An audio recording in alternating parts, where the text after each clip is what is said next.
Buyurun.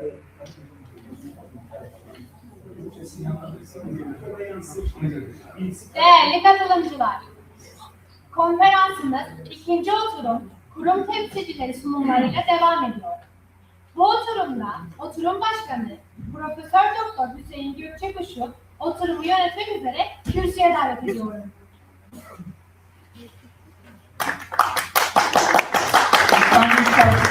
Our conference continues with the second session presented by institutional representatives. In this session, I invite to the stage session chair, Professor Dr. Hüseyin Gökçek. Thank you so much. I would like to say welcome you all to our conference. You know, we started in the morning. Most of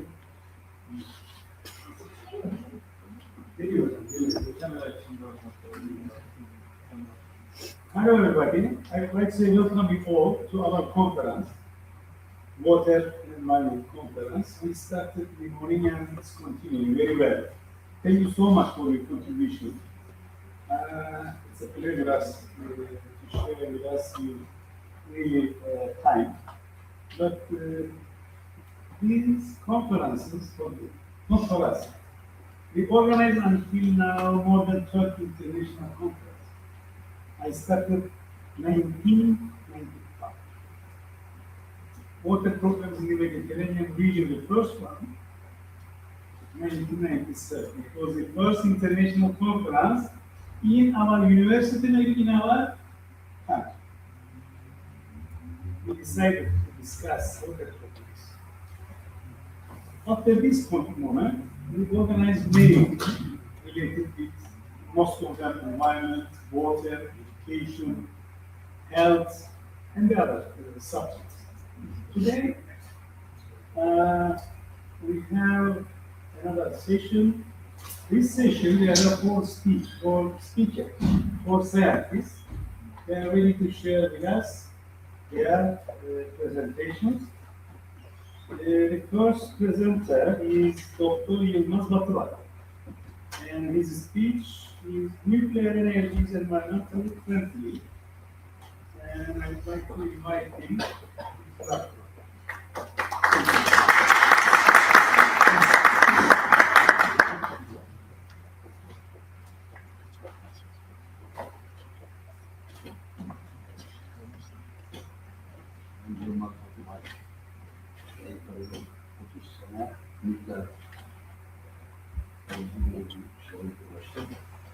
Bu seneyi sizinle paylaşmayacağım. Onun için güzel haberleri konuşmanın çok uzun sürecek. Nükleer enerji gittikçe artan elektrik talebi karşısında sürdürülebiliyor. Temiz, gelişen teknolojiler uyumlu içinde geleceğe dönük en çevreci ve gerçekçi bir enerji. Uluslararası Enerji Ajansı'na göre 2030 yılına kadar bu enerji talebimiz %30 artacak. %30. Peki 50 sene sonra? 50 sene sonra mevcut ham maddeler, enerji ham maddelerinin %75'i yani 50 sene sonra bu petrol, doğalgaz ne düşünüyorsanız hepsinin %75'i gelecek. Buna ilaveten de bizim enerji ihtiyacımız inanılmaz bu. Sadece 5 sene sonra %30 atacağım. 50 sene sonra %30 olacak. O zaman mutlaka bir çözüm bulmak lazım. Ama enerji tüketimi inanılmaz borçlar yapmış. Fakat Türkiye'de tabii enerji tüketiminde biz dünya ortalamasının altındayız. Şimdi yaklaşık 8 milyarlık bir dünya nüfusu var. Bunun 4,5 milyarı dünya ortalamasının altında bir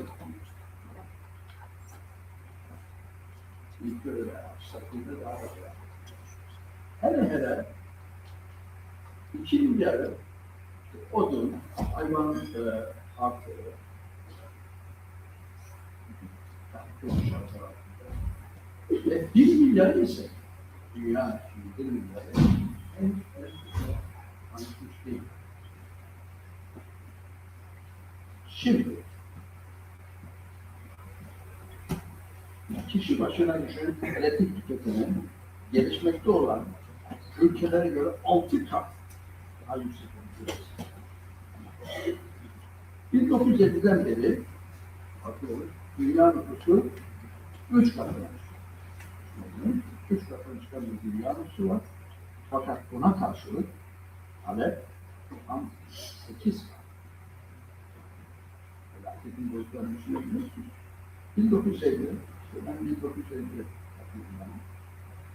dünyanın o zaman nüfusu şimdiki nüfusun 3'te biri. Ama talep 8 misli. Biz 8 misli bir talebi karşılayacak hadise yaratmış bir insan. Problemler burada var. Şimdi efendim, dünyada nükleer enerji, 440 tane reaktör. Bunun hepsi sadece dünyanın %10'unu karşılıyor. %10 elektrik talebini bunun %10'unu karşılıyor. Bunlar da nerede? İşte Avrupa Birliği'nde bu oran %4. Evet, Amerika'da %10'u. Fransa'da Fransa işi kavramış bir evet.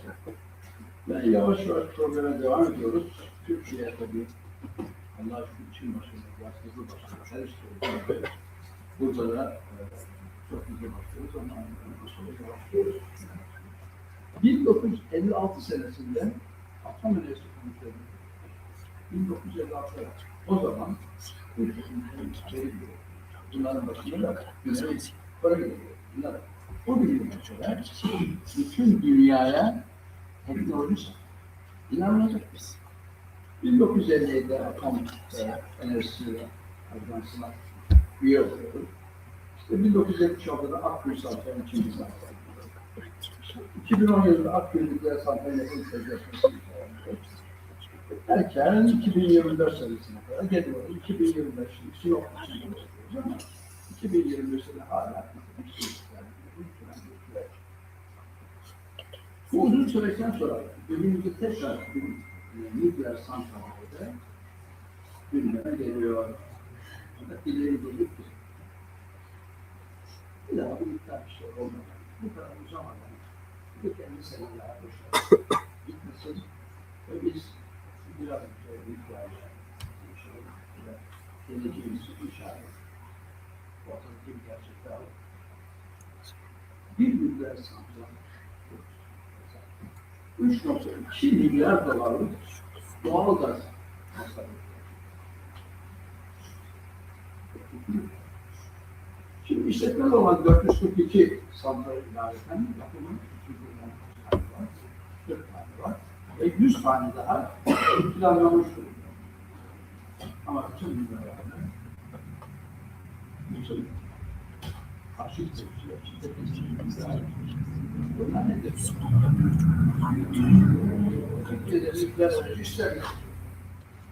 Yani ben isterim. Peki niye isterim? İstemiyorum.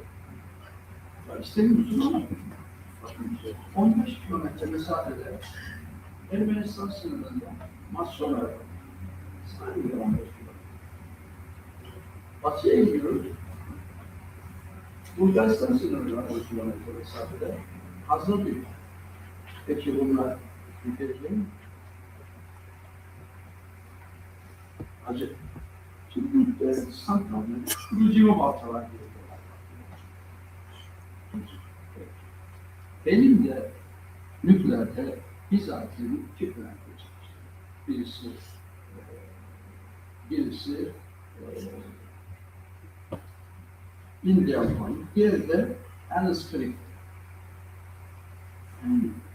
İkisi New York'ta ve 110 taneden fazla nükleer santralde. Turizm herhangi bir sorunlar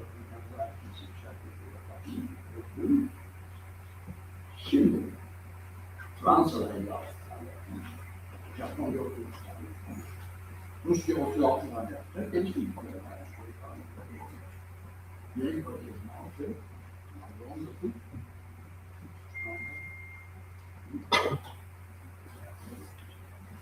Peki, bu ülkelerde Türk sayısında herhangi bir azalma olsun. Tamam. Şimdi başka bir diyorlar ki sanksiyonlar güvenli değil. Sanksiyonlar da açık. Bunun en enteresan misali de bu. Yok. 11.2007'de çift turnuya bir korkunç taarruz oldu. World Trade Center'e kastı World Trade Center'e bir tanesi.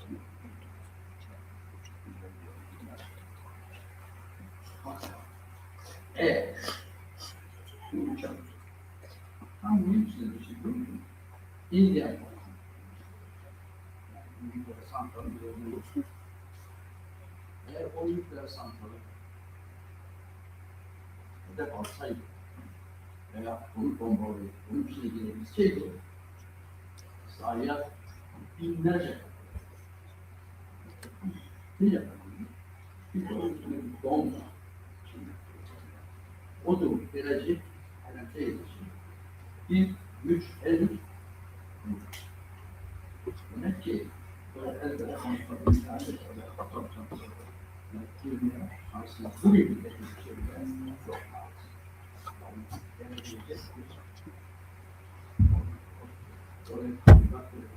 Fiziki bir atak. O zaman demek oluyor ki biz hüküme göre yapıyoruz. Çok diğer bir misali daha var.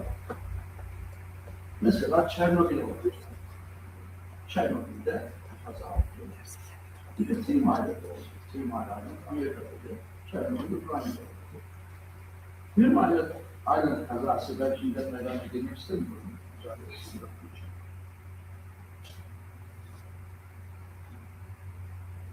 Timal ayrı bir kaza Çernobil'de toplanmış.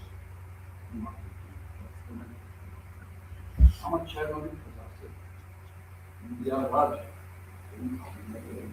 milyar dolar para harcanarak binlerce insan öldü ve Karadeniz'de bizim ülkemizde ciddi zararlar verdi. Birçok kanser hastalığı oldu. Yani inanılmaz bir sıkıntı yarattı. Oysa ki daha fazla kazaya sebep olan bir davranışlarından kaynaklarını indirip bilmeyen sadece birkaç milyon harcayacaklar. Bir kişi böyle. Demek oluyor. Bir şey eğer usulüne göre yaparsak, disiplin içinde yaparsak, uygun bir şekilde uygularsak, bunların hepsi laf-ı güzel. Evet, bir şey daha paylaşmak istiyorum sizinle. Ben kameracılıkta çalışıyordum. Orada ben de işine girerken kocaman bir yazı var. Sağlıklı ve güvenli bir bölgeye gidiyor. Nasıl düşünebiliyor çünkü tam saatlerden görüyorsunuz. Ben rahat. Çünkü güvenli alamazsınız. Aynı yazının dönüşünde aynen şunlar veriyor. Artık sizin eliniz, sizin hayatınız sizin elinizde. Çünkü güvensiz bir alana gidiyor. Yani şehrin orada işte böyle sarhoş sürücüler, belki aceleci sürücüler, belki tetikçiler sizi diyebilir bir şey yapamayız yani size. Yani güven için tutmamız imkan yok.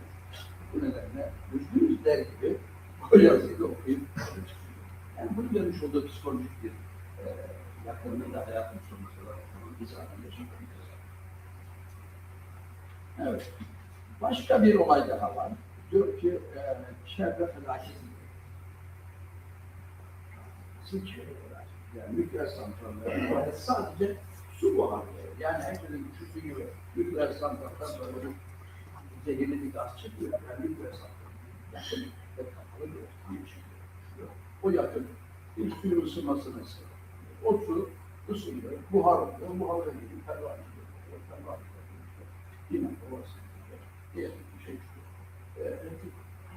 Su buharının dışında başka bir hadise yok. Çünkü o mevcut su var, kadın dediği o şartlıktan sonra ya bir konuyu tavra ediyorlar ya da bir başka bir bir takip eden zincirleme içinde. Doğayı asla kirletlediği gibi doğaya da hiçbir zarar vermiyor ve hiçbir savunma saklayamıyor. Tek doğa dostu. Nükleer. Yani şimdi enteresan tarafı nükleer derken biraz daha tabii büyük her şey iyi. Rüzgar mı? İşte rüzgar. Rüzgar ve rüzgar yok. Herkesin için rüzgar santralı yapalım. Tamam yapalım. Ama rüzgar rüzgar yani güneşler yani gidiyor içerisinde. İşte o ısırıcı orada yüksek alçak basınca daha gelince bu hava değişimi neticesi olarak orada bir rüzgar olayı idare ediyor. Bu tam manasıyla bir nükleer hadise. Peki, nükleer olmayan ne bakıyor? Nükleer olmayan benim aklıma gelen iki şey var. Birisi hidro, yani barajlar, bir de geldik olayından kaynaklanan enerji santralı. Onun dışında herhangi bir olay yok nükleerle eşdeğer olmaz. Demek ki bu işlerin de kullanılacak. Peki, bunun dışında ne var? Nükleerin yakıtı uranyum ve toryum. Uranyum 9.000 ton uranyum üretiyor. Toryum ne kadar? Erdeki üyelik 380.000 ton. Fakat daha fazla etmiş. Bu ne demektir? Geleceğin yakıtı olan toryumu sen çıkarıyorsun ve sen kullanıyorsun ve sen zengin oluyorsun. Yani bu da belki de Yaradan'ın bize vermiş olduğu gelecekteki en büyük nimet. Evet. Şimdi bütün bunlardan sonra başımızda daha fazla işte ben diyeceğim ki Türkiye'deki enerjinin %70'i dışa bağımlı. Artık nükleer santralda bir tercih sebebi değil. Bir sorumluluk. Bu kadar net. Peki bu santralleri ne yapıyor? Temiz enerji kaynağı değil. Maliyetleri hidroelektrik santrallerinden çok daha ki kilowatt saat enerji üretimi çok daha büyük. İklim şartlarına bağlı olmaksızın enerji üretimi. Yani kışmış, yazmış, rüzgar varmış, yokmuş. Öyle bir şey yok. Nükleer tıp ve işlemci teknolojinin gelişmesini sağlar. Artık bizim her türlü kontrolümüz nükleer. Bu da gerçek. Yani her türlü diş doktoruna gittiğimizde hiçbir yere gittiğimizde yani. Dişi film çektirdiğimiz şeyler var, nükleer. Yani nükleer santraller bunu çok az geliş kalıyor. Nükleer bağımsızlığı yapmak için arazilerimizin yarısını heva etmiyor. Bir alanda 4 tane nükleer kapasiteler bir kabanlar için düşünüyoruz. Yani sağ bir elektrik üretimi görüyle çok kullanmaklı haliyle var. Ama o tarz üretimlerimiz görülen düşünürsek nükleer üretimi vazgeçilebilecek bir olay. O halde yapılacak şeyler kurallarına göre oynayacağız. Nükleer olgunluk topluluğu yaratacağız. Her türlü anlayacağız. Olayı inceleyeceğiz. Neredeyiz? Ne yapıyoruz onlara bakacağız. Ve geleceğimizi anlatacağız. Demek ki tekrar yapacaksak 2030 yılına kadar bir daha söylüyorum. %30 enerji artışı sonra 50 yıl sonra da %75 bütün bu. İstesek de istemesek de, hani beğensek de beğenmesek de benzinlerimiz, mazotlarımız, her şey bitecek. Artık çare yok. Yani mazotu bir arabaya binme veya benzinli bir arabaya binme şansımız olmayacak. Çünkü o kapasite belli dünya üstünde. Teknoloji bunu ölçüyor. Kaç ton rezerv olduğu dahi belli. Evet, bütün bunlardan sonra demek ki enerji kesintisiz, güvenilir, temiz, ucuz yollardan bulmak ve bu kaynakları çeşitlendirmek her ülkenin temel görevi. O halde biz de bu temel görevleri bir an önce başlıyoruz. Bir mikrofon için hepimizin saygı ve sevgi.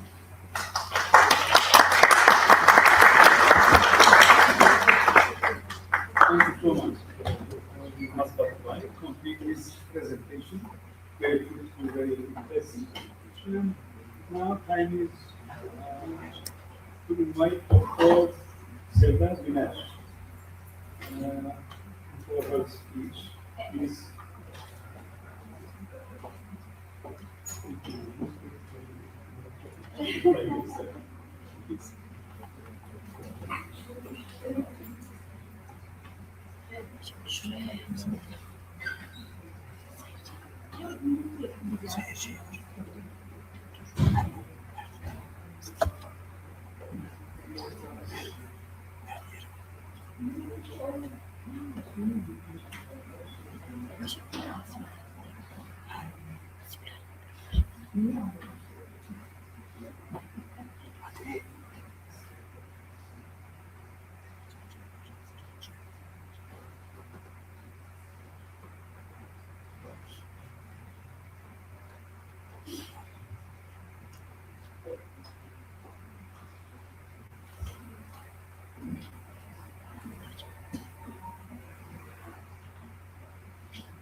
Evet, herkese merhabalar. Hüseyin Hocam başta olmak üzere biraz başladık ve burada bu organizasyonun gerçekleşmesinde emeği olan herkese ilk önce teşekkürlerimi sunuyorum. Kıymetli öğrenci arkadaşlarıma da sevgilerimi iletiyorum. Hepiniz hoş geldiniz. Tabii organizasyonun tek bayan konuşmacısı olarak arkayı toplayacağız şimdi diye düşünüyorum. Şimdi Uluslararası Çevre İletişim Derneği aslında sabahtan bu yana konuşulan, belki yarından sonra da konuşulmaya devam edecek bütün konuların ana başlığı iletişim ve zihinsel dönüşüm ve tutumlardaki dönüşüm. Neden böyle? Hocalarımızın, profesörlerimizin, akademisyenlerimizin yaptığı sunumlarda hep şundan bahsediyoruz. Biz artık davranışlarımızı, dünyayı kullanma şeklimizi, dünyayla olan, tabiatla olan, doğayla olan ilişkimizi, iletişimimizi değiştirmemiz gerekiyor. Çünkü sonuç itibariyle herkes dünyanın artık çok yorgun olduğunu, büyük bir tahribata uğradığını biliyor, söylüyor. Peki bu tahribatı kim yaptı? Biz insanlar yaptık.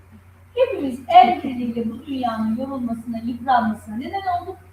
Şimdi de o dünya çok fazla error vermeye başladığı için bir telaş halinde toparlamaya çalışıyoruz. Aslında kendi davranışlarımızın, kendi tutumlarımızın, iş yapma şeklimizin, doğayla ilişki yönetimimizin sonuçlarını yaşıyoruz. Yani bunu bir başkası yapmadığına göre biz yaptık. Dolayısıyla bir filozofun çok güzel bir sözü vardır. Her zaman da bunu çok kullanırım. Taş devri, taşlar bittiği için değil, zihniyetler değiştiği için kapanmıştır. Yani bu insanoğlunun bakış açısı değişmediği sürece davranışları değişmez. Davranışları değişmediği sürece ilişkisini yönetme şekli değişmez. Ne demeye çalışıyoruz? İş dünyası daha açgözlü olmalı. Ürettiklerine filtre taksaydı, çevresel teknolojileri transfer etseydi, daha büyük karlılıklarla değil de dünyayı ve insanı önceleyen bir tavır içerisinde ve bir bakış açısı, zihniyet içerisinde olsaydı, bugün belki dünya bu kadar hızlı bir noktaya gelmez. Yani günün sonunda iş dünyasının, üretenlerin, sonra halk olarak bizlerin tutum ve davranışları, gelenekleri, alışkanlıkları, iş yapma şekli, doğaya bakış açısı bugünkü sonuçların toplamı oldu. Şimdi biz Uluslararası Çevre İletişim Derneği olarak ana mottomuz şu: dünyayı kurtarmak iletişim işidir. Niye iletişim işi? Biz diyoruz ki artık böyle davranma. Çünkü hepimizin davranış şekli bizi çok daha felaket noktasına doğru sürüklüyor ve bir şeyleri toparlamamız lazım. Yani biz insanoğlunu, o insanoğlu parametresinin içerisindeki üretenlerin, iş yapanların, herkesin, dünyayla ilişkisi olan herkesin davranışının yönünü değiştirmek gerekiyor. Bir davranışın yönünü değiştirmenin yolu ise düşüncelerini değiştirmekten. Birbirimize düşüncelerin yolunu değiştirirken de ne yapıyoruz? İletişim kurarak yapıyoruz. Hangi iletişimi yapıyoruz? Sadece konuşarak değil. Yeniden eğitim sistemini dizayn etmeye çalışıyoruz. Mesajları değiştirmeye çalışıyoruz. Hikaye kitapları oluşturuyoruz. Eğitim sistemini inşa etmeye çalışıyoruz. Yani bugün kaynakların varlığı, kaynakların kıtlığı, kaynakların bize artık yetmiyor olmasına karşı duyduğumuz kaygıdan daha çok dünya ile ilişkimizi bozduk biz. Daha fazlasını isteme, daha fazlasına ulaşma, daha çok olana ulaşma. Bunun için bizim yeniden bir düşünce ve davranış inşasına ihtiyacımız var. Bir de şu sözü de çok desteklemiyoruz aslında. Biz çocuklarımıza dünyayı miras bırakacağız. Hayır efendim, biz dünyayı çocuklarımızdan miras aldık. Yani biz onların geleceğini ödünç kullanıyoruz. Biz kimseye miras falan bırakmıyoruz. Onların hiçbir katkısı olmayan, henüz doğmamış olan ve hiçbir katkısı olmayacak, bugünkü dünyanın bu halinde hiçbir katkısı olmayacak bir neslin kaynaklarını tüketiyor ve sömürüyor. Dolayısıyla bu sorumluluğu bilmeliyiz. Yani biz kimseye miras falan bırakmayacağız. Ödünç aldığımız şeyi en doğru şekilde kullanacağız. Şimdi biz böyle çok rigid karşıtlığı olan bir çevre örgütü değiliz. Yani her şey, sen madende çıkarma, enerjide çıkarma falan, çünkü bu gerçekçi değil. İhtiyaçlar devam ediyor. İnsanlar enerjiye ulaşmak istiyor, tüketiyor, tüketmeye devam ediyor. Peki bu kaynakların çıkarılmasını ya da üretilmesini kısıtlamayacaksak ne yapacağız? Üretenleri terbiye edeceğiz. Yani üretenleri insanı önceleyen, teknolojiyi önceleyen, yani şu filtreyi şu kadar milyon dolara kaçmasam da idare eden, şu partiküller şöyle sarısında da önemli değil diyenleri oyundan çıkaracağız. İş hayatından men edeceğiz. İttiğini pazara çıkaracağız. Ama işlerini düzgün yapanları öveceğiz, görünür kılacağız, yapılabilir olmayı insanlara anlatacağız. Çünkü şeyi okuyan var mı? Bilmiyorum, kesinlikle okumanızı tavsiye ediyorum. Nadir Metaller Savaşı diye bir kitap var. Müthiş bir kitap, çok güzel bir analiz yapmış. Diyor ki bugün enerji geçişini sağlarken ne kadar enerji bedeli ödeyeceğiz? Yani bugün biliyorsunuz Avrupa işte mazotlu arabaları yasakladı. Elektrikli arabaya dönüyor. Ben elektrikli araçlara da inanmıyorum böyle çevreli olarak. Çünkü elektriği nasıl sağlayacaksın? Enerjiyi nereden bulacaksın? Lityum bataryasından. Bataryaların yığınını ne yapacaksın? Yani ülke batarya yığınını mı halledecek? Peki, çok akıllı Avrupa şöyle bir şey daha yaptı. Çok akıllı olduğu için. Şimdi bu bataryalar için ne gerekiyor? Nadir metaller gerekiyor. Nadir metallerin %70'i nerede? Çin'de. Çin 10 yıldır nadir metalleri ne yapıyor? İthal ediyor. Teknolojisini geliştirmek için kendi saklıyor. İlk alanda Endonezya'da falan. Yani bunun arkasından bir örtülü iklim diplomasisi de geliyor. Yani artık sömürüler, iç ayaklanmalar, diplomatik yakınlaşmaların tamamı nadir metaller üzerinden yürüyecek. Kimin nadir metali varsa oraya doğru zayıfsa iç karışıklık çıkarmak suretiyle, değilse diplomatik yakınlık kurmak suretiyle yeni diplomatik yakınlaşmalar göreceğiz. Yani artık iklim diplomasisi diye bir kavramla da karşılaşacağız. Dolayısıyla Avrupa kendini düşürmüş olduğu durumdan hayli müzdarip ve çok pişman. Çünkü Çin'e şu an göbekten bağlı bir hale geldi. Şu an bütün unsur çıktı. Dolayısıyla iklim meselesi diye bir mesele var mı? Var. Bir gerçek. Peki gelişmekte olan ülkeler bu hızla koşmalı mı? Bir de şimdi bunu söyleyeyim. Şu birinci maddeyi toparlayayım. Bir kere bizim tasarruf kullanma, yani sudan alalım, bizim ihtiyacımız olan bütün kaynakları kullanabilmemiz için bakış açımızı, davranışlarımızı, alışkanlıklarımızı yeniden düzenlememiz gerekiyor. Yani yağmur hasadı önemli ama saatlerce bu su altında kalmamak da önemli. Saatlerce sular akıtmamak da önemli. Suların doğru yöne akması için doğru şehir planlaması yapmak da önemli. Tasarruf da çok önemli. Dolayısıyla biz yeni neslin zihniyetini, ruhunu, alışkanlıklarını yeniden inşa etmek ve dünya ile ilişkileri yeniden düzenlemek zorundayız. Bunu eğitim sistemi, davranışsal olan süreçlerin yeniden düzenlenmesi, bu eğitim sistemi başlığı adı altında her şey var. İnsanların beynine ulaşacağımız her türlü uyarana maruz bıraktığımız yeni bir düzene ihtiyacımız var. Bunu bir kenara koyalım. Bunu yeniden iletişim inşası ve ilişki inşasıyla düzenlemeliyiz. Diğer husus, Avrupa'nın bize oluşturmuş olduğu gündem maddelerinin peşinden hızla koşmak. Şimdi dünyayı en çok kirleten ülkeler hangileri? Mesela top 10 listesini bilen var mı? Amerika, Çin, Hindistan, sayalım Avrupa ülkeleri. Türkiye nerede biliyor musunuz? Diğer ülkeler diye bir madde var. Diğer ülkeler. Bir nokta bilmem budur. Sayımız bile yok. Ama biz Türkiye olarak dünyanın tamamını kirletiyormuşuz gibi yoğun bir programa girdik. Bunu doğru bulmuyorum. Niye doğru bulmuyorum? Avrupa çelik kömür birliğini kurarak bütün dünyayı kirletti. Kendini kalkındırdı, altını kalkındırdı.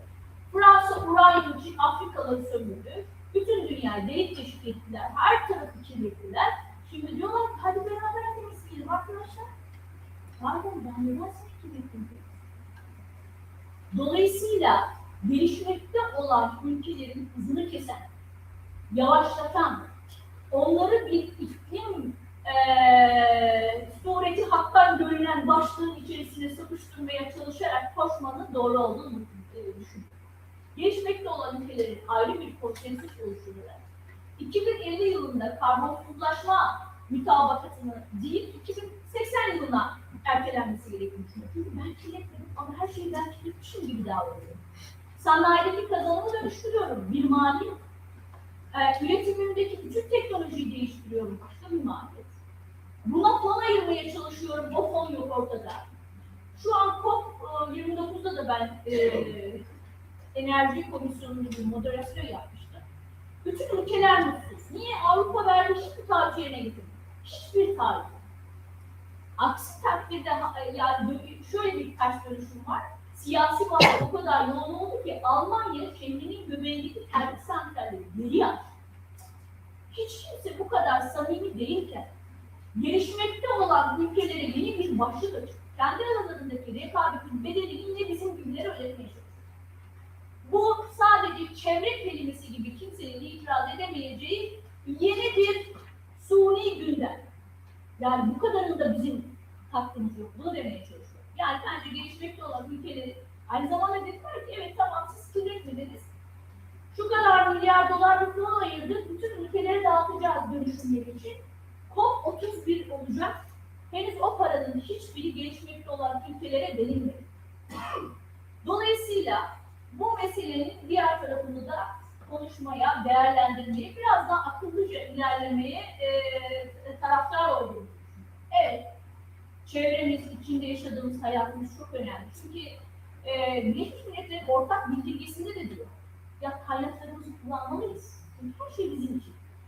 Ama yerine telafi edilebilir şekilde kullanmalıyız. Madeninizi çıkarın ama toprağı telafi edin. Tekrar toprağı tabiata hediye edin. Ağaçlandırın, şunu yapın, bunu yapın. Dolayısıyla kültürel dönüşüm, iş yapma şeklinin, kültürel halinin yeni bir surete bürünmesi bizim için çok önemli.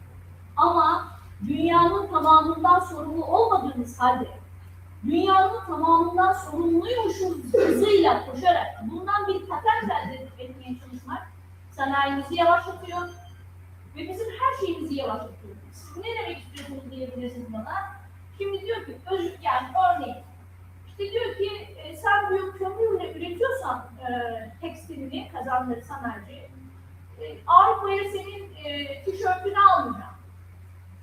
Okey, bir de baktık ki Edirne'deki bütün kömürle elektrik üreten, enerji üreten bütün sanayiciler kazanlarını milyon dolar vererek değiştirmişler. Devlet de henüz veremedi o parayı, teşvik veremedi. Adam ihracat yapamayacağı için kendi başının çaresine bakıyor. Çoğusu da fabrikasını kapattı. Niye? İklim yüzü sürmekle. Hiç sorumlu olmadığım şey yüzünden kazanlarımı değiştiriyorum, teknolojimi değiştiriyorum. Henüz bana verilmesi gereken bilgilerin hiçbiri de verilmediği halde. Sonra ne yapıyorsunuz arkadaşlar? İşte siz Zara'dan, Mango'dan atıyorum 80 TL'ye, 100 TL'ye giydiğiniz tişörtü bir anda 3 milyona girmeye başlayacaksınız. Çünkü bu dönüşümün büyük bir pahası oluyor.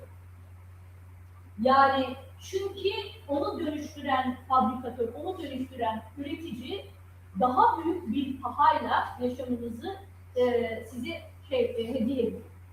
Dolayısıyla benim üzerinde durmak istediğim şey yeni diplomatik hareketleri iyi takip etmek lazım. Bize ait olmayan bir kirliliğin sanki hepsi bize aitmiş gibi koşmamamız lazım.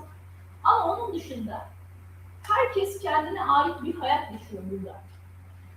Herkes kendi alanını iyileştirmeye kadir ve bunu yapabilir. Dolayısıyla biz ülkece çok cennet bir vatanda yaşıyoruz.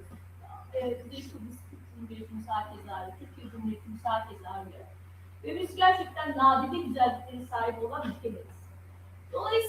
Dolayısıyla Avrupa'nın yeni gündeminin bu kadar hararetle koşarak kabul etmememiz gerektiğini düşünüyorum. Evet, kaynaklarımızın kesinlikle bize ihtiyacımız olduğunu düşünüyorum. Ama bunun kültürel bir dönüşümle, yani davranışlarımızı, düşüncelerimizi yeniden düzenleyerek, yeniden inşa ederek dünyaya davranış şeklimizi bir an evvel değiştirerek düzene koyacağımıza inanıyorum. Ve sözlerimi böylelikle bitiriyorum. Herkese teşekkür ediyorum. Bastım ama olmadı. Thank you so much for your impressive presentation. Next speaker will speech by Dr. Dündar Ali Tekinci. Ver.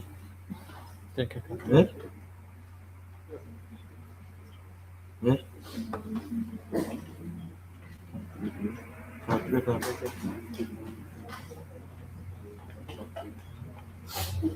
Ver.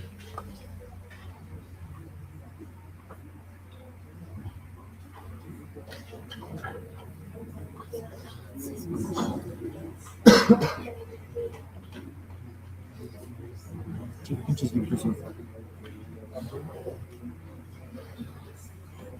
Sen ne yapacaksın? Bu da alır. 5-6 kişi.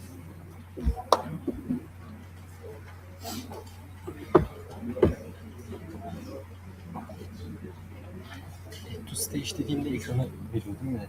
Head to stage. Bir dakika. Sıkıntı yok. Evet, bu kıymetli Hacıoğlu enişten saygılarımla selamlıyorum.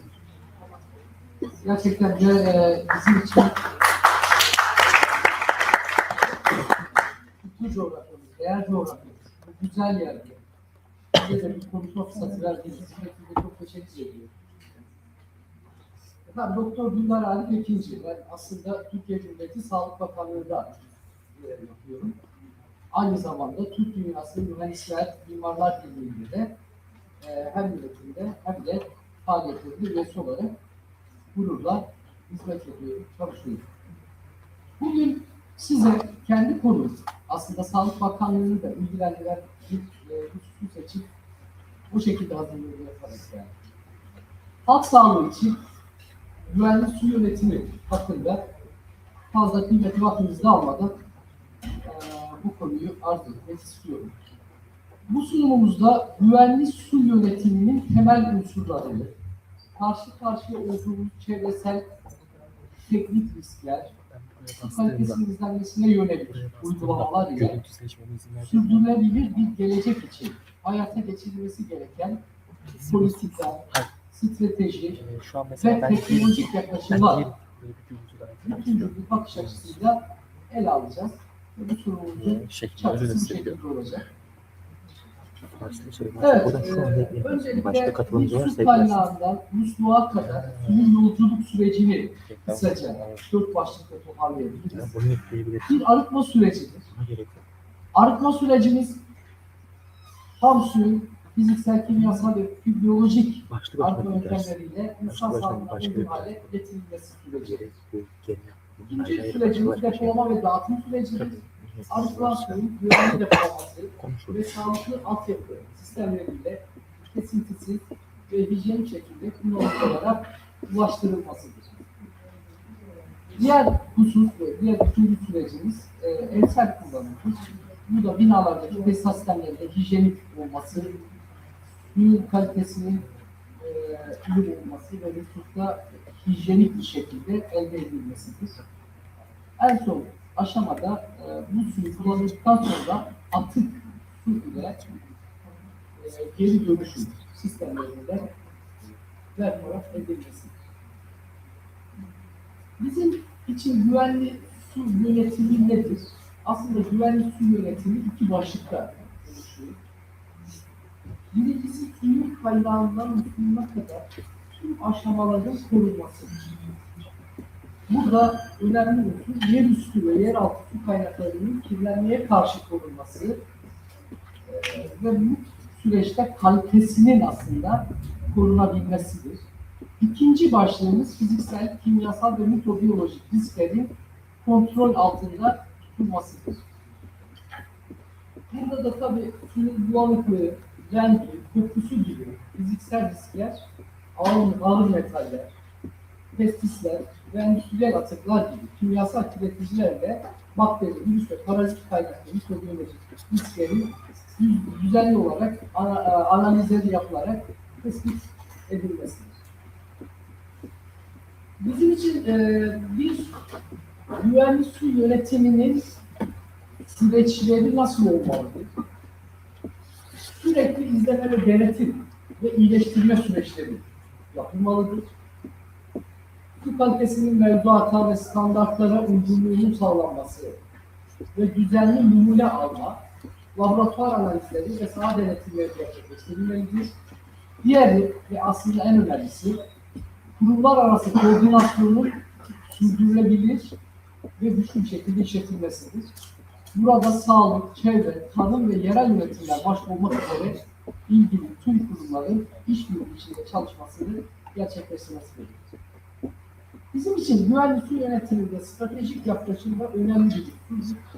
Burada entegre su kaynaklarının yönetimi, talep yönetimi ve verimlilik, risk ve afet yönetimi, su kalitesi ve halk sağlığı odaklı yönetim ve yönetimin hukuki çerçevesi olmak üzere 5 başlıkta inceliyoruz ve böyle bir stratejik yaklaşımla hareket ediliyor.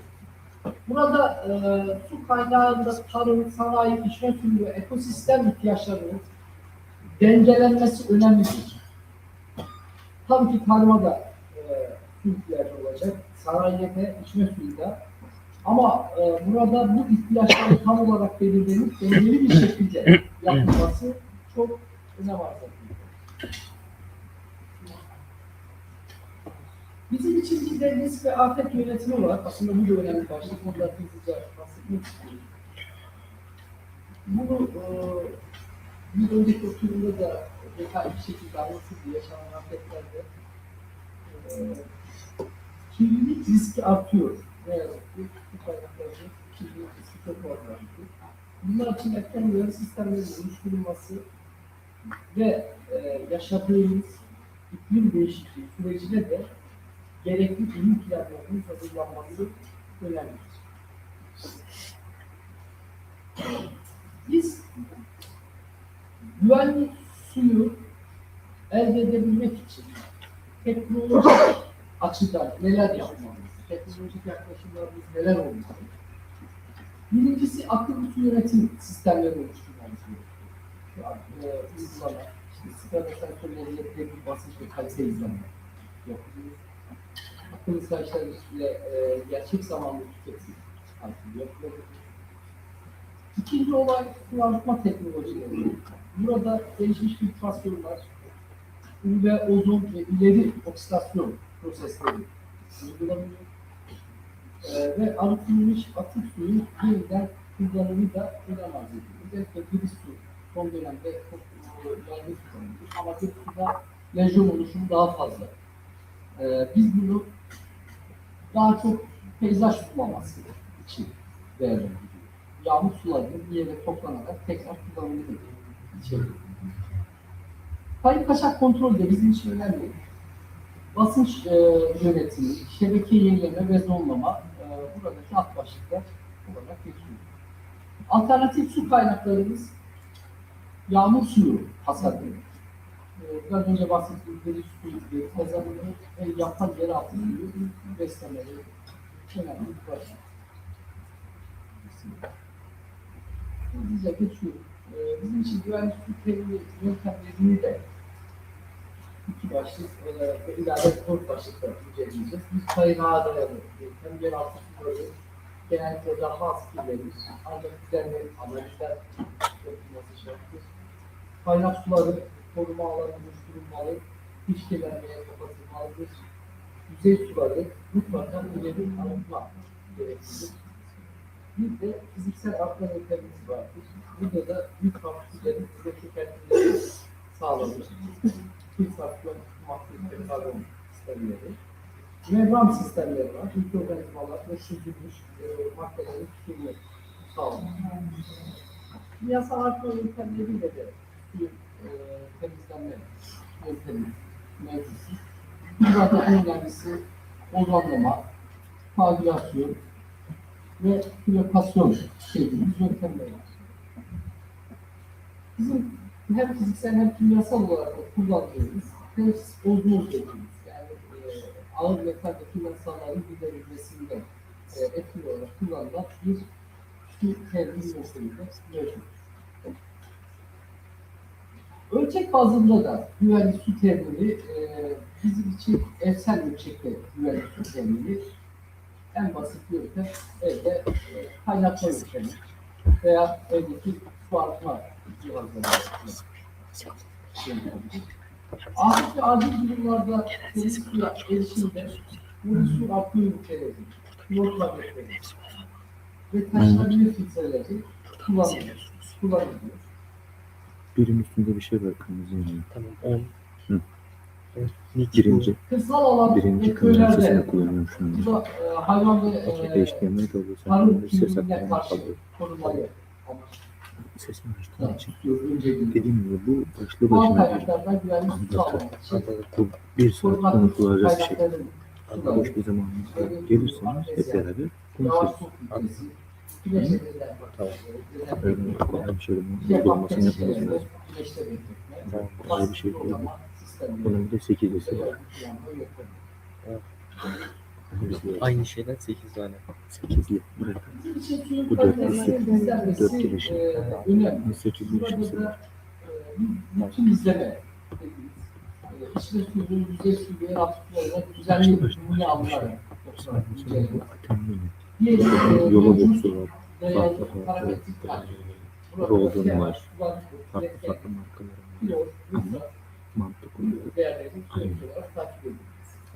Portatif. Düşünebilirsin. Masası gibi bir şey oluyor. Bunlar üzerine konuşuyor. Konusuyla gelecek olan şeyler. Dedim ya bu biz geçen sene Betül Hanım'la birlikte veriyorduk. Canlı yayın teklifleri biliyoruz. Onun Bizim için kaynakta musluğa izleme, isterseniz su kaynağı, konuşabiliriz boş harita, bir zamanda. dağıtım, son kullanıcı zincirinin tamamı önemlidir. Ve burada risk bazlı kontrol noktaları da oluşturulmalıdır. Burada yapılmış teknolojik uygulamalarda kısaca onlar gerçek zamanlı izlemeler yapıyoruz. Skala üzerinden bir laboratuvar analizleri, metal analizleri, biyosensörler ve fizik testlerde bizim için teknolojik uygulama arasında yer alır. Politika ve yönetim önerilerini de kısaca iki başlıkta düzenleyecek olursak, su güvenliği planlarının zorunlu hale getirilmesi çok önemli. Tüm yerel yönetimler ve su idareleri için Dünya Sağlık Örgütü tarafından belirlenen su güvenliği planlarının yasal olarak bağlayıcı ve uygulama zorunluluğu olan belgeler haline getirilmesi gerekmekte. Düzenli halk bilgilendirme ile eğitimi önemli bir husus. Halkın su kalitesi, güvenli su kullanımı, su tasarrufu ve su kaynaklı hastalıklar hakkında düzenli olarak bilgilendirilmesi de önemli bir husus. Bir de risk temelli izleme programlarının geliştirilmesi de bizim için çocuklar ve yöneticiler arasında yer almaktadır. Hepinizi saygılarımla selamlıyorum.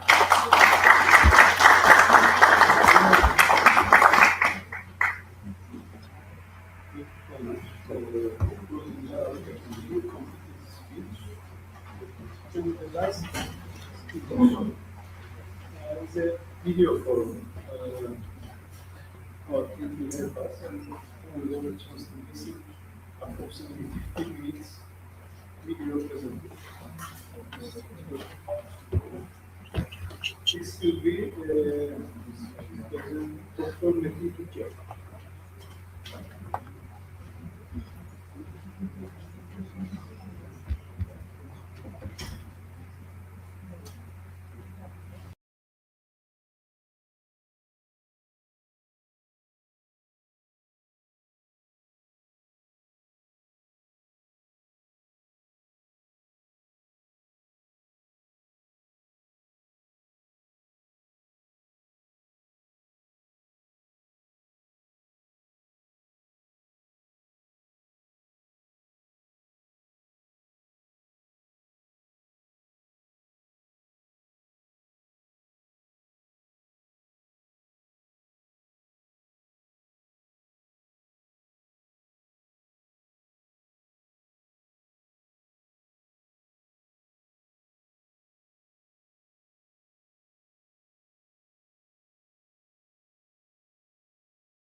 Oturmuş ki o.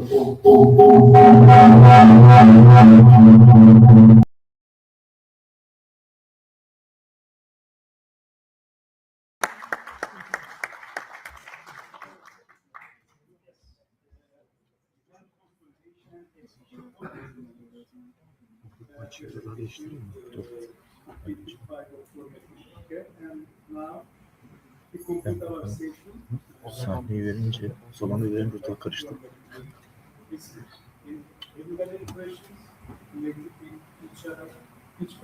Ses bizde mi? Now, okay. Thank you so much again for your contribution.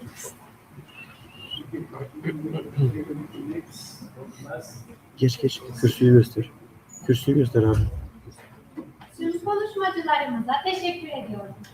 Üçüncü Hadi. ve son oturumumuza sunumlarla devam ediyoruz. Değerli katılımcılar, Ne yaptın? konferansımızda son oturumda kestim. sunulacak bilgilerle devam ediyoruz. Bu oturumda oturum başkanı Boyu kurtarmıyor. Doçent Doktor Mustafa Alas'ı oturumu yönetmek üzere kürsüye davet ediyoruz.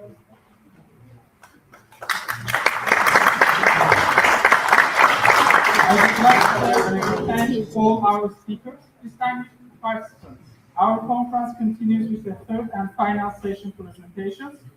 In this session, I invite to the stage session chair, Associate Professor Dr. Mustafa Alas, and the session.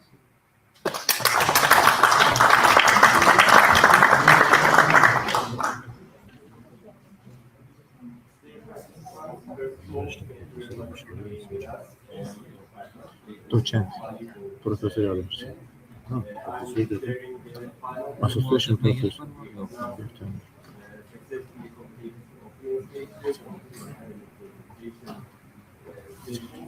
Now, third and final, we have 5-6 valuable speakers in this session. Professor Dr. Solar from Science University, Professor Dr. Ofe, he's joining us from Austria, and Professor Master from Russia. They honored us being present today. Our first speaker will be Professor Dr. Fatih Kushman. He's now preparing some of his files and supplies for us.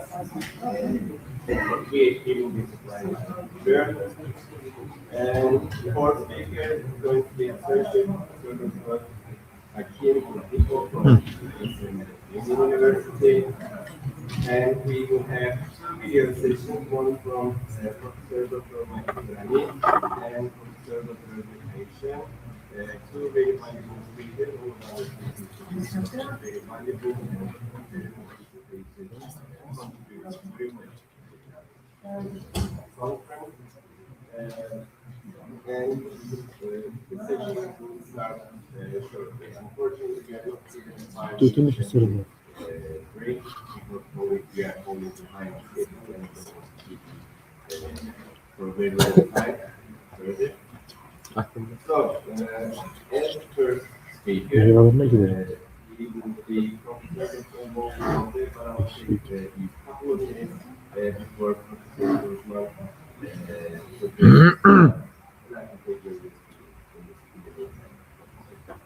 So please welcome Professor Dr. Mohamed.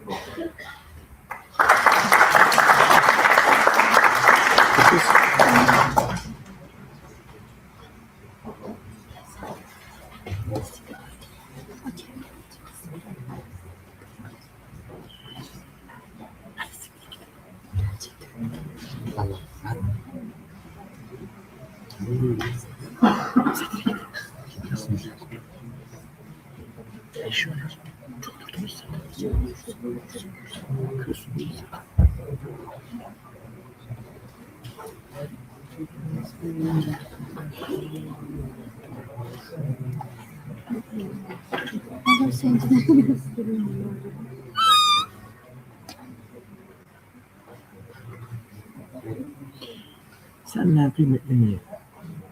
Seni kıracağım, mikrofonu kırarım.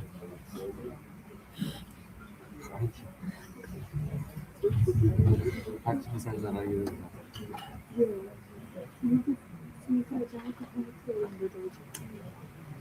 Kafanı kırarım dedi. Sen o kameranın fokusunu manuel al.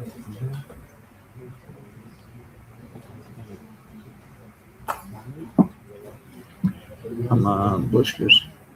Manuelde otomatikte birbirimizi mi kıracağız? Değil mi ama? Manuelde de çok yaptım şey yaptım. Böyle.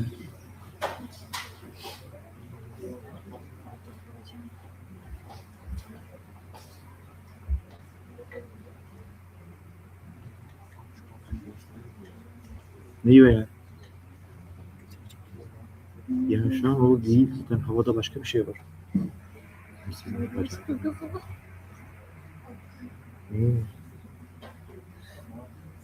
Yani uyuyamıyor.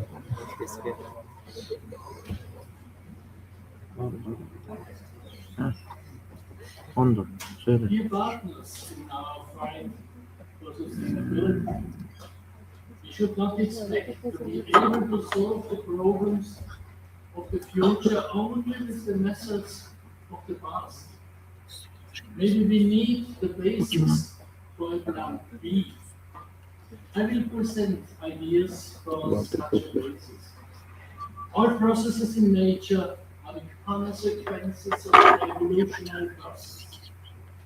Is our knowledge about them really sufficient? Maybe not. Remind, there are two different levels of the new. Okay? The new is in principle different from the given one. Life is totally different from non-living entities. The other one be modification of the given. For example, different species of living beings.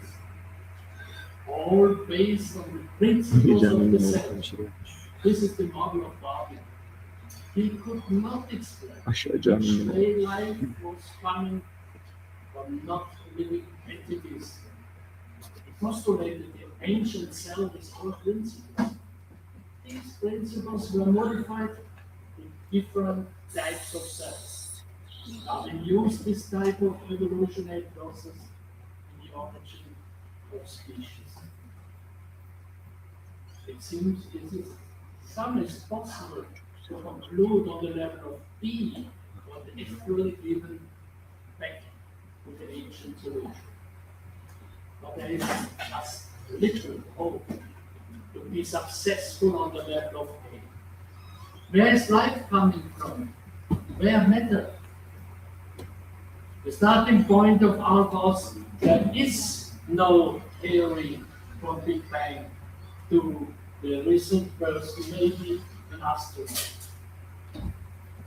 Or moving away at the Big Bang, self-guided to quanta, to complex particles, atoms, functions. And then we have Darwin, only simple life, sense-oriented animals, and then emotional, functional, intelligent persons.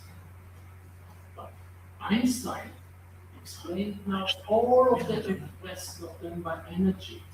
And with his creation, the energetical field behind electric and magnetic fields. But Einstein started the cosmic model with quanta as our followers, not with the Big Bang, and only with energetical aspects. But we have, if we like it or not, we have to accept, if we accept the evolutionary process, subjective, not energetical aspects, intentions, wishes are indispensable for persons. The related ability must be based on evolutionary modifications of abilities which have been given and started from the Big Bang. The period before quanta is the key for the understanding of evolution, not the past. The situation before and after is covered on the evolutionary view.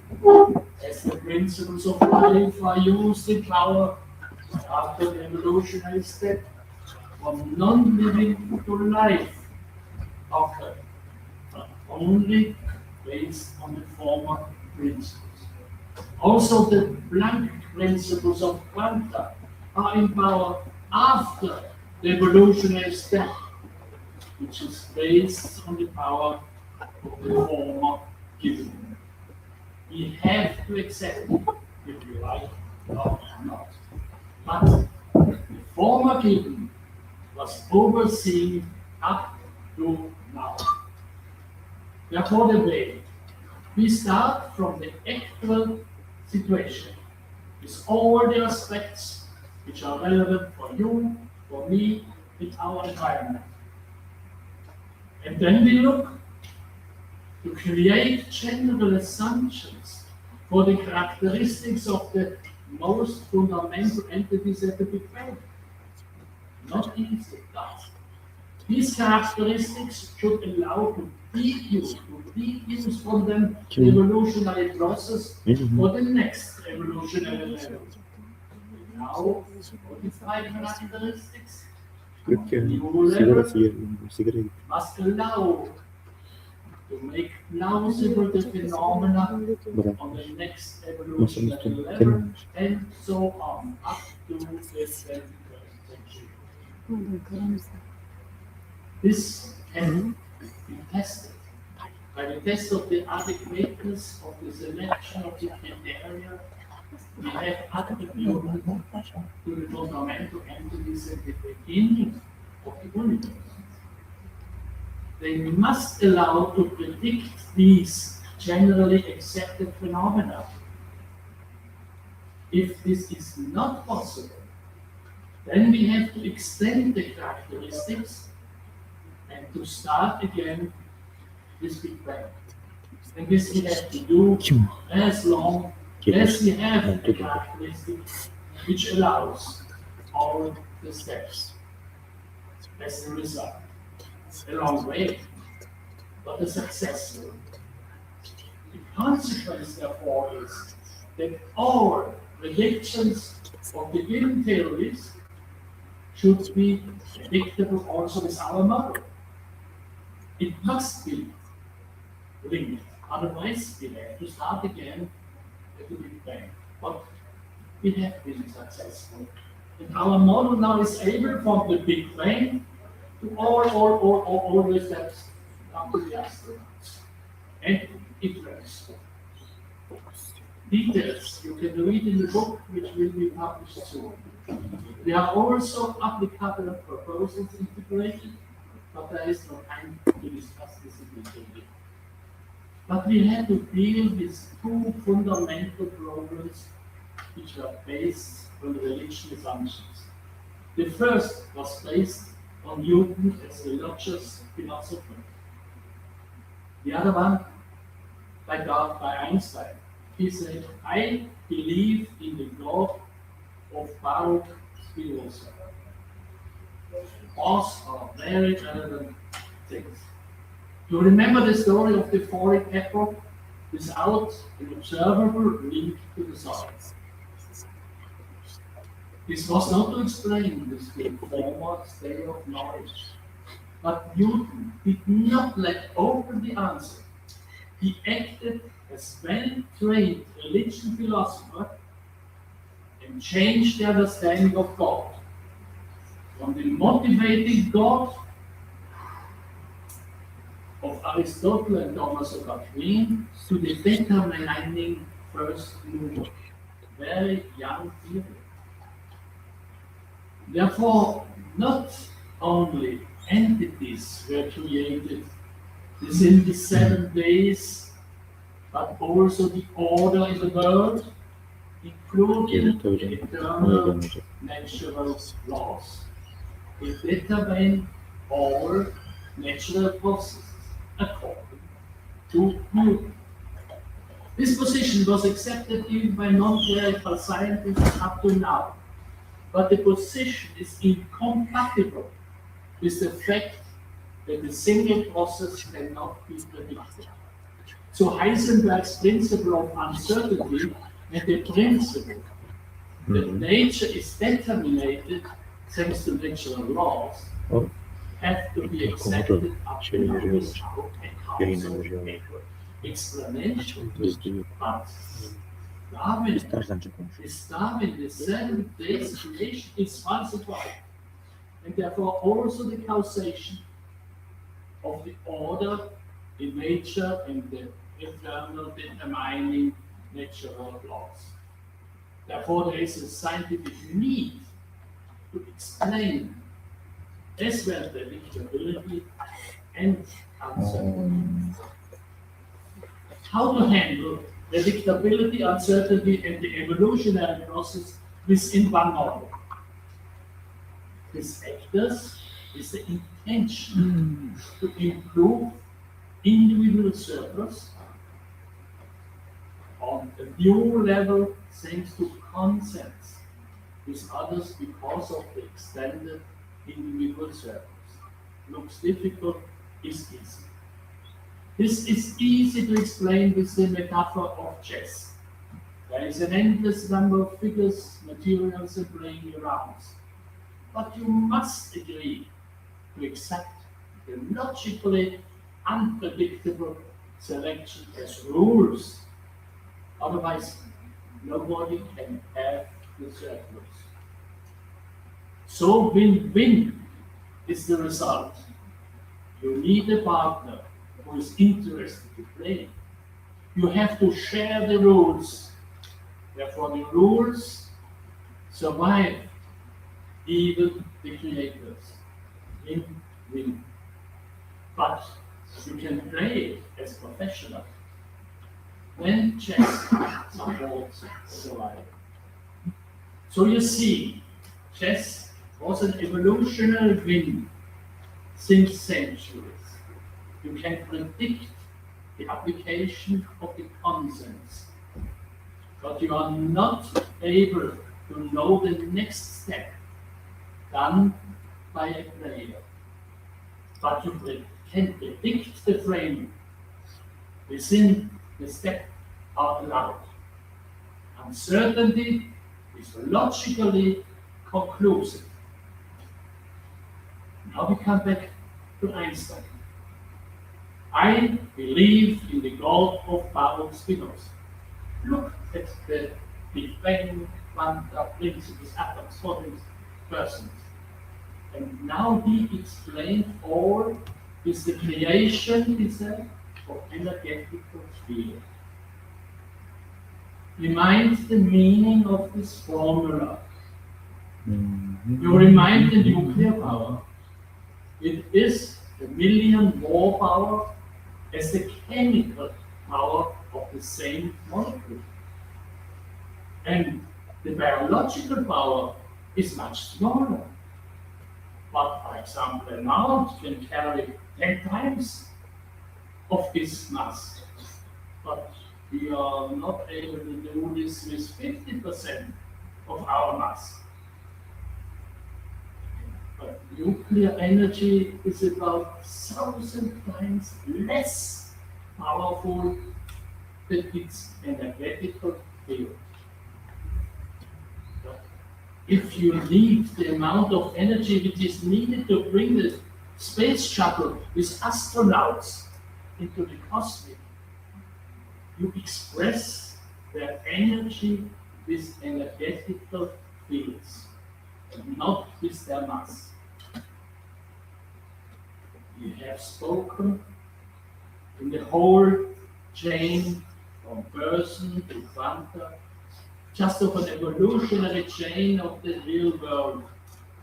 Therefore, you expect that the energetical field is staying for the energetical power of a part of reality. Sorry, you neglect Spinoza. Einstein used energetical field just as a mathematical substitute you can waste after use. Other things than substituted before, all other masses, just with them now wasted energetical field. What? Spinoza has taught Einstein to accept as part of reality just the observable nature. I think you don't do this. I make a knot in my handkerchief to remind me to bring flowers to my wife. Maybe you do the same to remind you to send a letter to the parents. Nobody can see the flower or the letter, which is linked individually with the nut. If you see my nut, you are reminded to your letter, not to my wife. I hope so. But false informations are part of reality, not the mathematical formula because of you cannot observe my wife here. If you change the religion basis and exchange it with a scientific one, then energetical field is the energetical aspect of an entity. Then Einstein used with his formula a new natural constant. And this is the constant, this equivalent is the Planck quant with the square of the speed of the light divided by 2. Because of energetical field is a singular and not 2. But if you use it with quanta, you have to multiply it with 2, this of course. But the natural constant was not determined at the beginning of the universe, but actually by our thinking now. And it is based on the endless numbers of confirmation on the basis of relativity theory. Our model, it is founded on the consent of the actors to select the speed of the light actually with 300,000 kilometers per second. In our model, there is no need for an outer scientific argumentation. This demonstrates there is no problem to link successful theories of the different secular disciplines with the extended view. The recent theories are based on the empirical facts. The formulas for the empirical facts are identical with the concepts similar the rules of chess. But this model opened the door for a totally new dynamic understanding of all processes. Just one aspect of sustainability could be discussed indirectly in this presentation. The surprising high amount of resources which is needed for the eco-social cultural dynamic stability. Many thanks for your interest.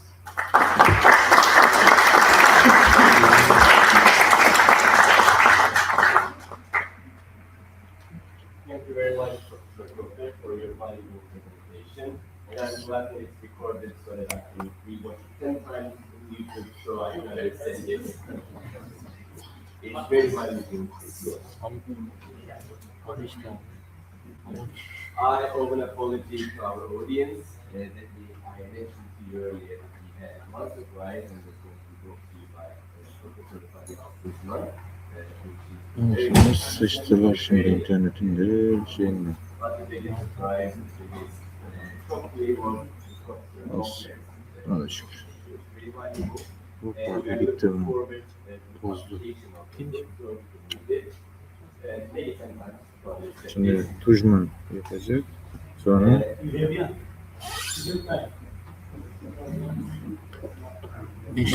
Our next Yok, speaker is özür. Professor 6'ya uzar mı? Yok, bitti. İşin varsa git gör. İşin varsa git gör. Ara olmayacak. Gitti o iş. Bekleyerek bir şey olmaz ki. Bitiyor. Tamam. Yok yani işin tuvalete muhabbet bir şeyse ara bak istiyorsan yapabilirsin. Bana sor. Ben genel koordinatörüm. Eşitlik var ya, eşitlik. Ben çekiyorum. Koordinatör sekmenin şey mi hocam? Psikim. Geziyor. Avaracı kafası. Şey işte. Dur ben tutayım şimdi. Tutacak mı?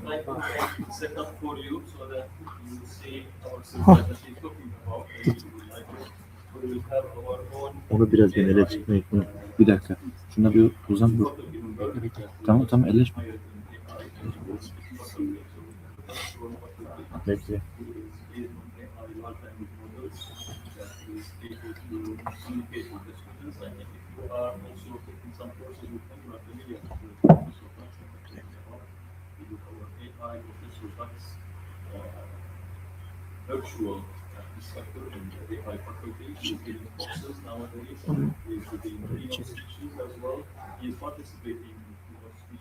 Çevir.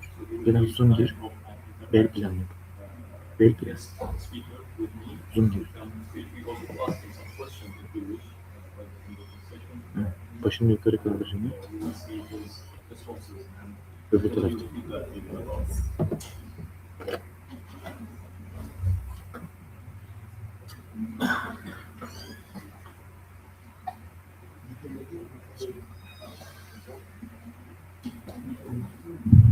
Hani nerede? Gir. Tamam. Böyle iyi. Biraz boşluğu ver. Tamam.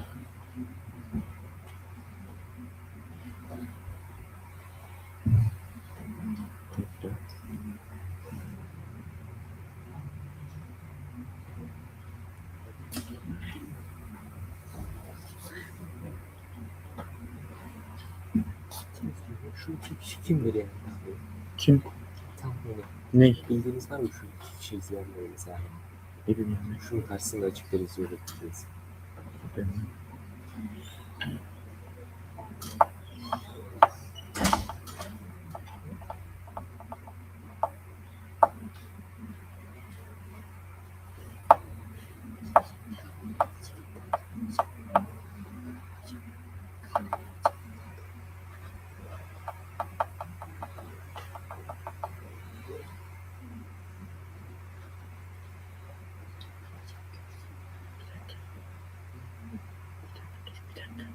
Hazırda bekliyorsun. Senin kamera birleşti.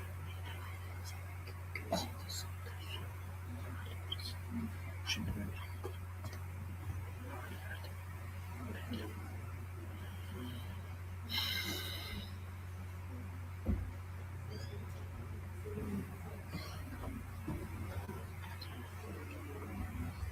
düzeni niye bozdun şimdi?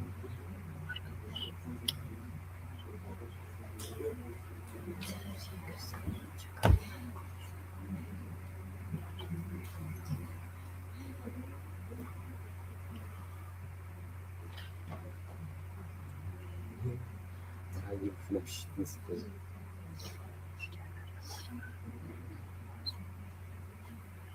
Aykırı çıkacak yemin bir tane. Orada var işte. Benim gördüğüm değil.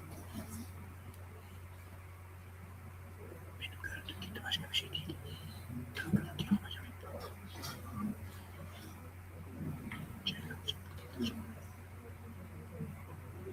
Zor geçmiş kameradan mı keseceğiz?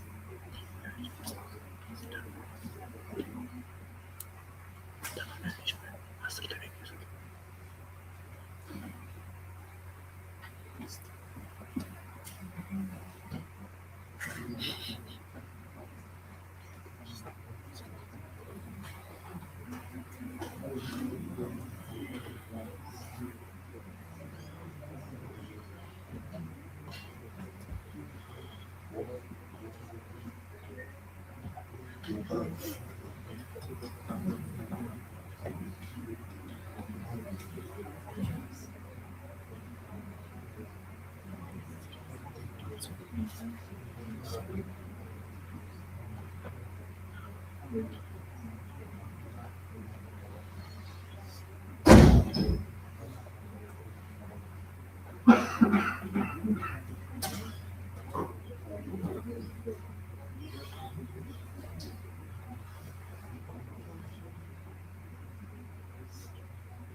Wi-Fi'sine bağlı mısınız?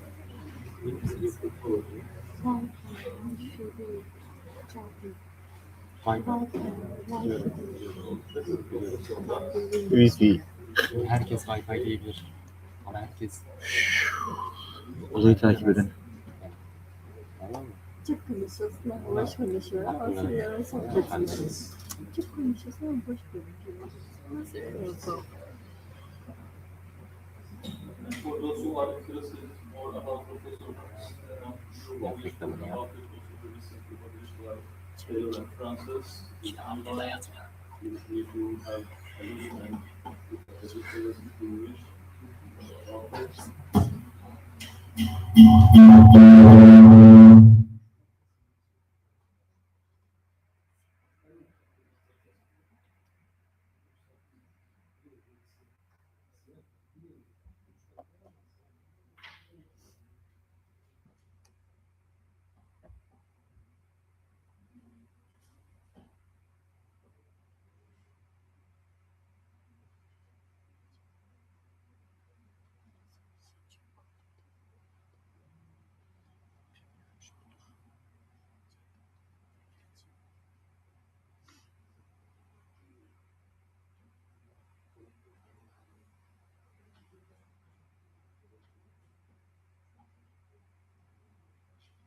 Opening soon. Metadata DXX.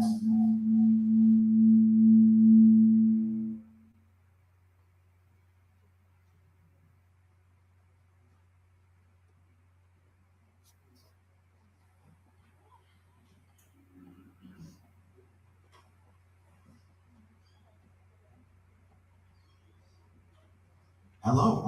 How can I assist you today?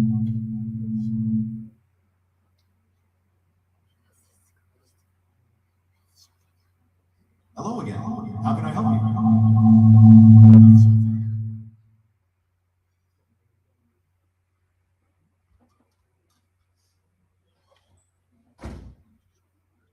Hi. If you have any questions or need assistance, feel free to ask. Tabii, mikrofonların güvenliği önemli. Sesli cihazlar ve mikrofonlar aracılığıyla yapılan iletişimlerde mahremiyete dikkat etmek gerekiyor. Her zaman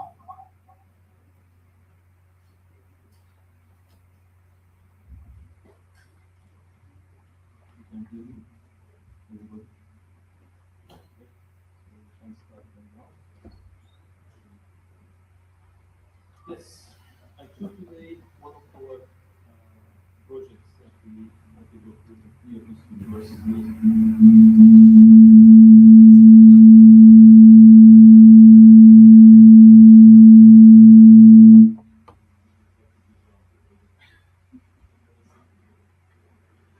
Anyway, that is one of the interesting projects actually that we worked on at Research Center for AI and IoT at this university, the AI and Informatics faculty that has been recently established. And this is also plugging in with science from the linkages of the new faculty, young faculty that we are trying to make it active as much as we can, make it international as much as we can. It is already now everywhere. Everybody is talking about the that we will have the chance to meet with them today, and they are using it also in their schools, in their careers, in their educational programs, in multidisciplinary fields. That's what I choose to make you join us today in this agriculture-based project, which is the smart beehive that we started at East University in collaboration with the agriculture faculty, Professor Lucy, I think she's not here now, but she is our main partner also in this project, where we try to combine both fields, the agriculture and the AI and computer science field, to provide smart and intelligent solutions for farmers or beekeepers especially, who are suffering from several problems that we try to address in this project. So I will start giving you the details about the project. As I said, Professor Dax, our AI instructor, will be with us also.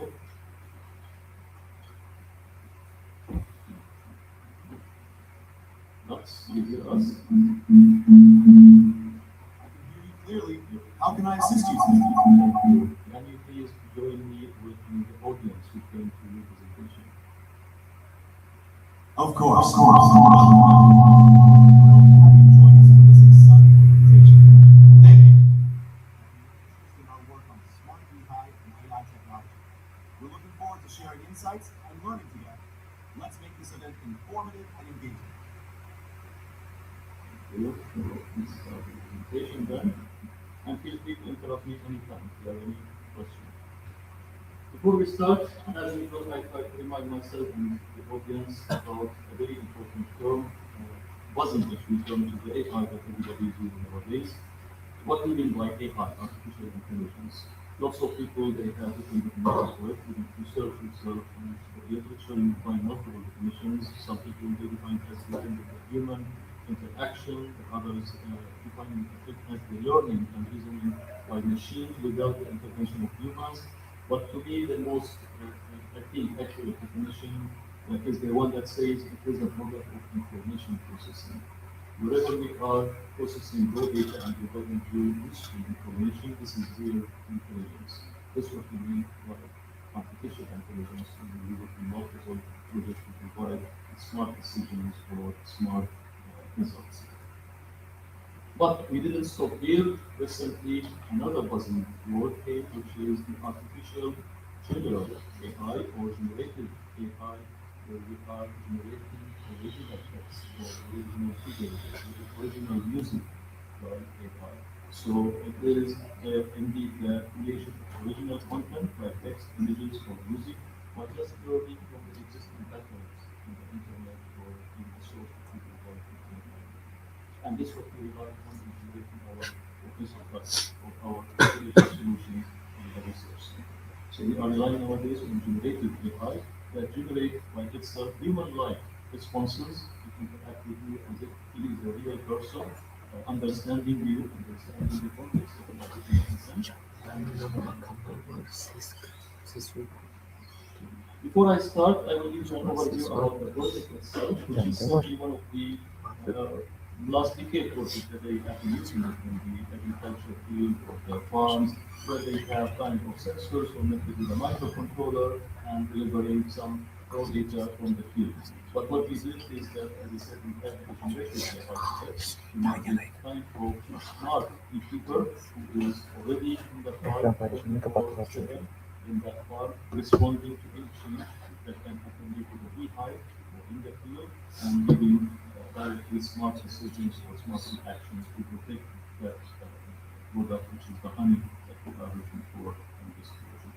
So mainly it consists of a front end and back end for those who are familiar with web development and software engineering, where we have a front end to be the user interface to interact with the user, who can be a farmer, who can be an agriculture businessman, for example, and so on. And the back end is representing the database that we have about the environment of the field, the users, the third party that will be used for generative AI, as I mentioned, like OpenAI, ChatGPT, DeepSeek, Llama, all these kind of large language models as well. All these are connected with the smart box that we use in the smart pipe itself to provide generative AI-based responses and actions.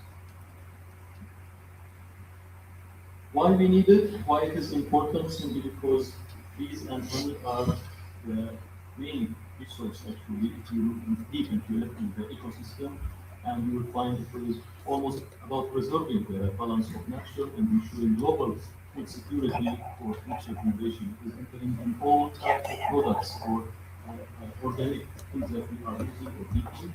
It is in our nuts and vegetables and fruits. It is affecting the ecosystem in general. That's why it was very important to contribute to this project from our side. After contributing, we were able to find the differences between the natural, or let's say the regular and typical methods that the farmers or the beekeepers are using in the field usually. So, for example, in terms of the bee count that they use to count how many bees they have in every hive, we find that our system is much more accurate and smarter than the other manual methods that they use. We are able using this solution to count how many bees inside we have in the hive, and we will be able to assign unique IDs for every bee as well to track it and monitor its health and its productivity. It is enabling the farmer or the user to detect the queen death, for example, or any issue with the queen in the hive much faster, as you can see in the figure here, than the typical method that they are using in agriculture. It is able to detect diseases as well in the bees much faster in almost no time, and to warn the farmer or the user about it immediately or make an action immediately. That was some of the advantages actually that we were inspired while working on this project to use it. The main goal was, as I mentioned at the beginning, combining these two different fields, the agriculture field and the AI or the computer science field that I believe was used to support this kind of multidisciplinary field to provide us smarter life decisions and so on. So our goal was to combine these two technologies, the sensors and computer science with AI, with the challenges that the farmers are facing or the beekeepers are facing in their field to protect their honey production rate, to protect their hives, to protect the quality of that honey that will be produced, and so on. The Smart Hive development story has been summarized actually by Professor Dax, joining us as I said today with a short video. You can watch this video here.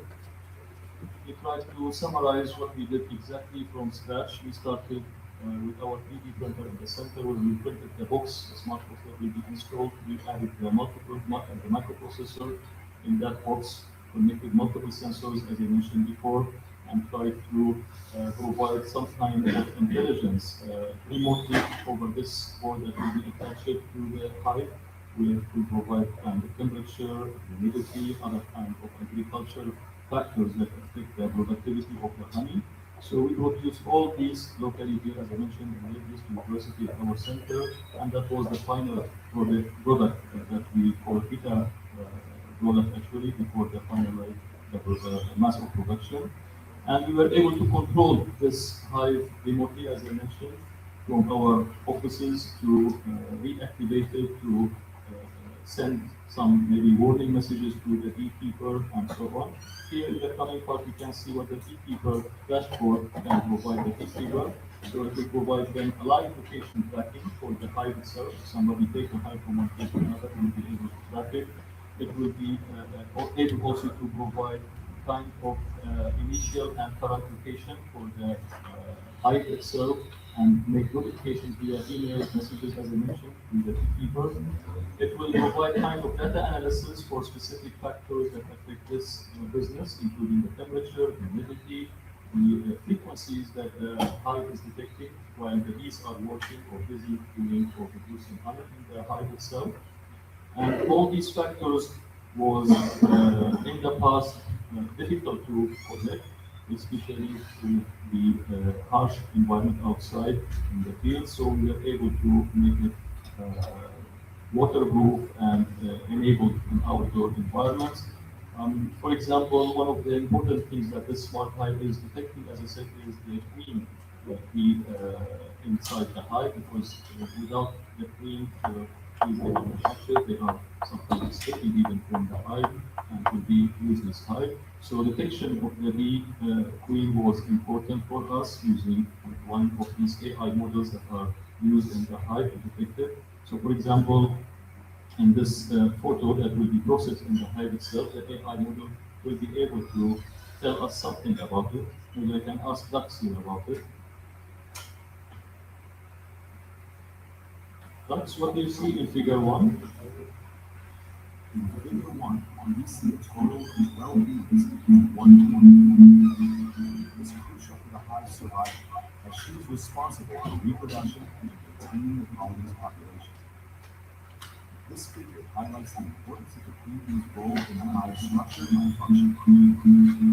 So we were able to detect the queen bee inside figure 1. How about figure 2? What do you see in figure 2? In figure 2, there is a hornet trying to enter a beehive. This situation is very dangerous for the colony because hornets can attack and destroy the bees. This strategy is designed to alert the beekeeper about some threats, helping to protect the bees from predators like hornets. This feature And what the beekeeper also suggested to do in similar situations or cases. in similar situations, the beekeeper is advised to check the hive regularly and ensure that they should also consider using additional producers to make it harder for hornets to enter. Additionally, setting up hornet traps around the hive can help reduce the hornet population in the area. So that was sample AI user for such kind of application where he was able to detect such kind of harmful insect that attack the bees. And in this case, can send warning message, can clarify for the farmer or the beekeeper what he has to do to avoid such an attack easily. It is able to also detect some common diseases such as the Moro mites disease in these bees. And in short, here is the summary of the main features that the beehive has. It is, as I mentioned, detecting temperature, humidity, the weight of the hive, which can predict also the weight of the honey, the live location that it provides, different AI models that are used to detect diseases and provide live streaming. Also, this is the hive itself in the farm. We can control it in our offices, as you can see, without the need to go to the farm itself. We can reactivate it, add new features, new AI models that can do things that maybe was not existing in the past, and we can, it is scalable. We can add as much as we want hive at the same time. Here in this video, you can see also the AI part that help in uploading some photos that we will take or the farmer will take in the field when he experiences something, and the AI will chat with him about that photo. He will detect queen, he will detect an injury, for example, in the bee. It can provide suggestions how to overcome or handle such scenarios. And we can also adjust it more and more and do it more remotely, as I mentioned before, so that was mainly the idea of this smart project, that we collaborated with AI to realize it, and we are still working, of course, on conducting more field trials to enhance it more, make it more accurate, provide many features that were not easy to realize in the past. We are integrating additional AI models as well into this system to make it smarter and smarter. We are preparing prototype for mass production. Some already companies have to ask for such a box to be commercialized and they use it. One of these companies is in Europe, for example, in Italy, the other in the Middle East. So we have quite a number of demands on such kind of solutions, which I believe is the trend nowadays, as I mentioned, because wherever AI enters in a new field or new industry that we can think about. This is the main, or part of the main team who worked on the beehive.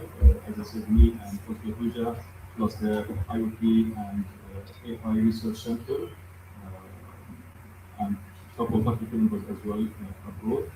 We are collaborating towards realizing such kind of intelligent solutions to, as I said, improve our ecosystem solutions and provide more sustainable environments that can help us provide better life quality for all of us with people zero.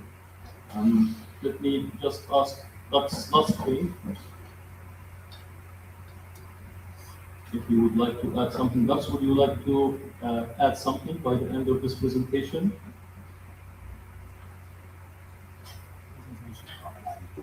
I'd like to thank everyone for joining us today and for your attention. The innovative Smart Beehive represents a significant step forward in supporting bee health and enhancing beekeeping practices. We're excited about the potential benefits this technology can provide for both bee. Thank you. Be ready for questions. I think we will have some questions for you. And that's the end of our presentation. If you have any questions, as I mentioned, for ducks, for me, feel free. The floor is yours.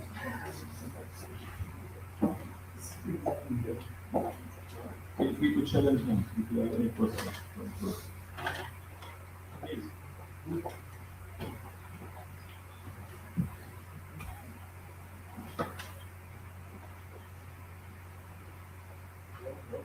Thank you for your extensive answer. My question is on another illnesses, for example, water resources that mostly focus on the consumption side, we can easily process the resources in the next future.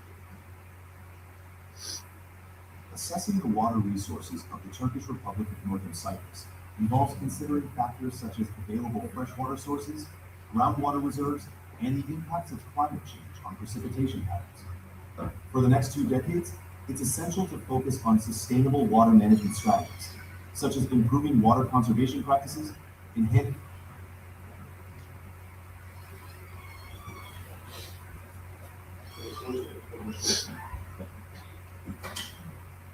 It sounds like you might be experiencing some internet connectivity issues. You might want to check your connection or refresh your page. If you have any more questions or need further assistance, feel free to ask. Can you offer any ideas to use artificial intelligence for water treatment?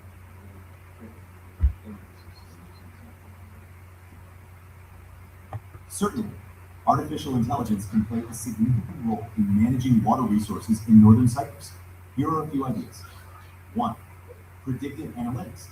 Use AI to analyze historical climate and weather data to forecast water availability and identify potential drought conditions. 2. Smart irrigation systems.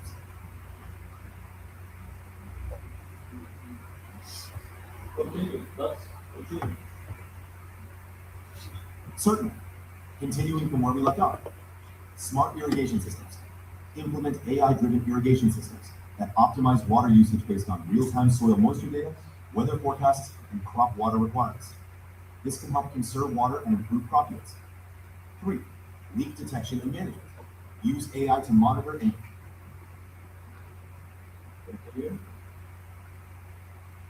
Certainly. Continue. Leak detection and management. Use AI to monitor and analyze water distribution networks for early detection of leaks and inefficiencies. This can minimize water loss and ensure more reliable distribution. 4. Data-driven policy making. Utilize AI to analyze water usage patterns and predict future demand.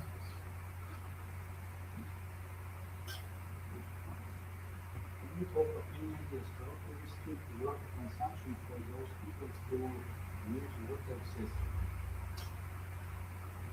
Certainly.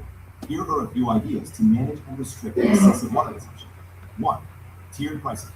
Implement a tiered water pricing system where the cost per unit of water increases with higher consumption levels, encouraging water conservation.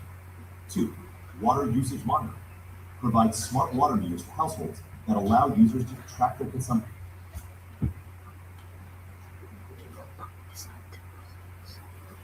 Of course, continue.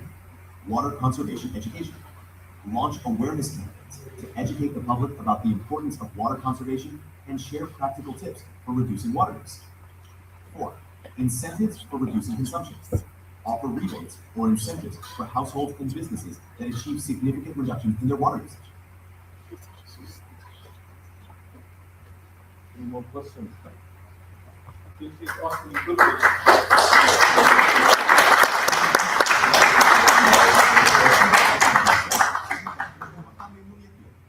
sorularınızı paylaşabilirsiniz. Aynı zamanda su kaynakları veya su tasarrufu konusunda daha fazla bilgi almak isterseniz lütfen sorun.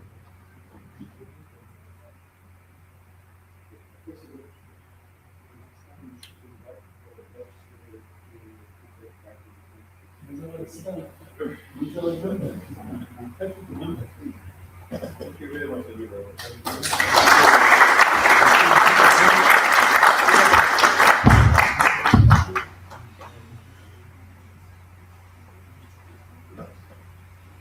Thank you very much, Professor Tati, for this valuable presentation, and thank you very much to Professor Dax.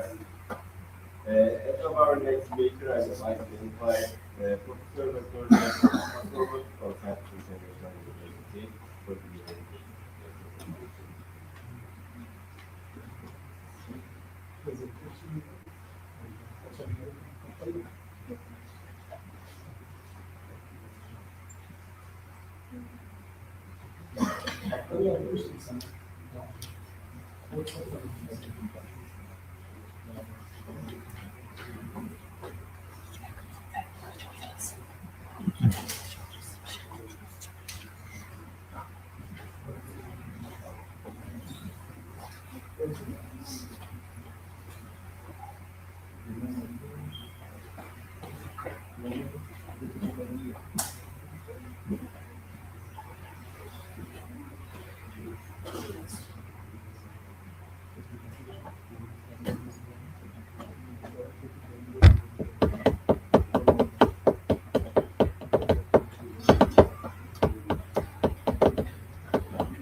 Beslenecek şey ekran döndü. Yani öyle hareketli.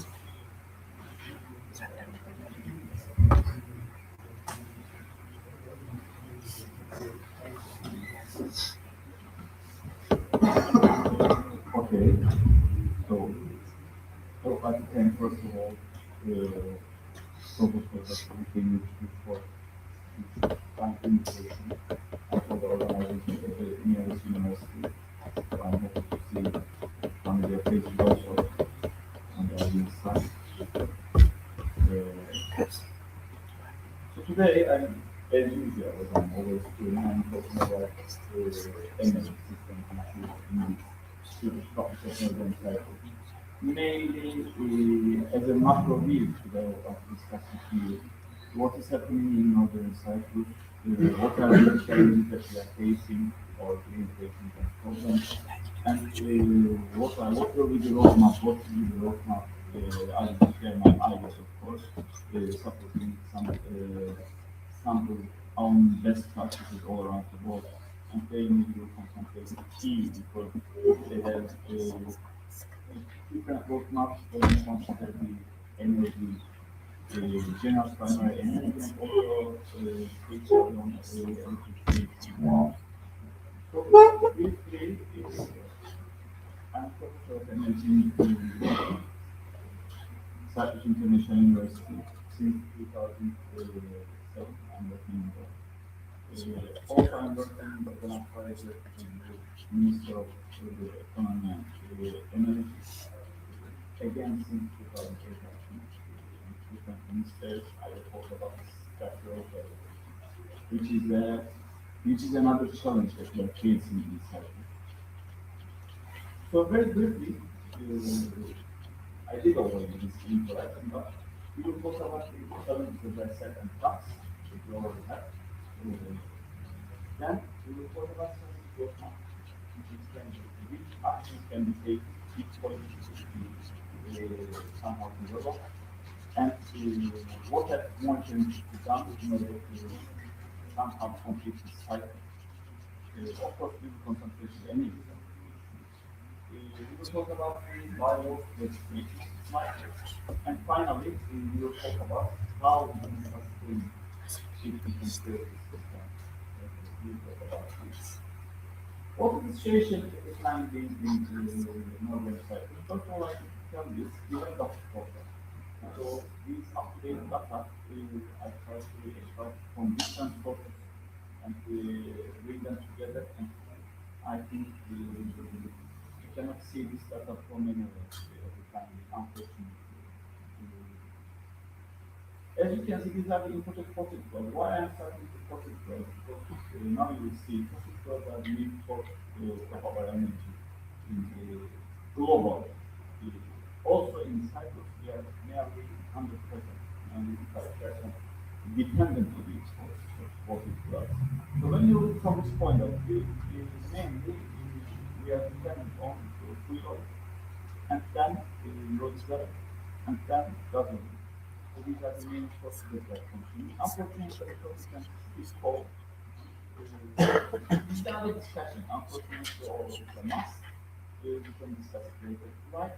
But when you check the legislation, when you check the environmental acts and so on, you know the position of the coal. But not in a position strategic recovery. Also because owing to some other political reasons, also because of the you know some bazı paralar biraz kıstım. Burası ideal coal. So where we are using this source, this is another information that we up to date. So you can see mainly we are using this source in two different sectors. One is electrification, so power generation. The other one is transportation. You know the island, so in the island we are mainly they have very small capacity industry. So if, you know, when you look globally, energy consumption is in three main sectors: industry, transportation, and business. In our island, this is two, because we have very limited amount of industry, plus, of course, here electrification and building also take, when we say building, only overlap the use of energy, which is not reached out to electrification. So we don't consider electrification in this sector. This is why you can see they are separated.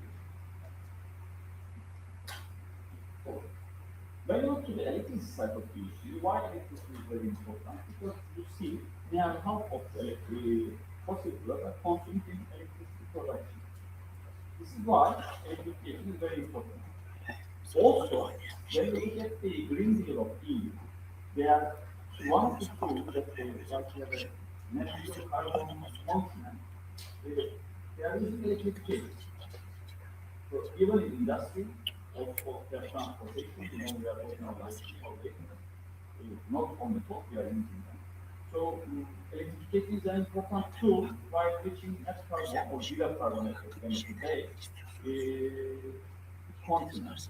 So this is why electrification is not something that we are fighting. So we use the correct way, but how we are using it, how we are operating this is the issue.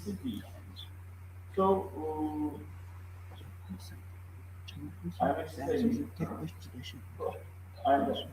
You are right. We have difference between power and energy. In installed power, we have nearly 16% photovoltaics. We are as renewable energy. We are using photovoltaics because we have very high solar installation in the island. We are very lucky for that. But in the energy production, because of low capacity factor of photovoltaics, they are producing limited amount of energy production capacity. So because when you look at the capacity factor of oil-based or coal-based power plant, that's a diesel generator or thermal power plant, you can see 90%, 80% capacity. But in the photovoltaics, this is 20% maximum. This is why there is a huge difference between the installed capacity as a percentage and energy production. I think this is the point that you are asking. So I am still reading. So this is the main difference between the problem that we are facing, because you know when you look at the goals of the EU also, let's say, they put target for 2020. They said that 20% of the energy is produced from renewable. At the beginning, our decision makers were very happy with the increase of this capacity. We are going to reach this 20%, but this is the problem that we are missing. We are talking about 20% energy production, not installed power. So this is the simple misunderstanding, let's say. But it's still is true, because I talked slightly about insulator, isolated grid of cycles, very small grid. So we have many limitations because of this on renewable energy.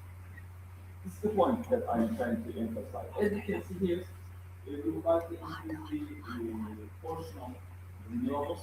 We would like to increase the energy mix, so not only solar, but something that we have possible, and minimize the fossil fuels, but still not at point. This is what I would like to know. This is the good part that we did till now in northern part of the cycle. So that we are going to talk about challenges and paths, so they are not always not weak if we are approach. So we have a, compared to the other points, we have better planning and better infrastructure at the grid level. Not transformation units, but at the grid level. We have an infrastructure and we have planning.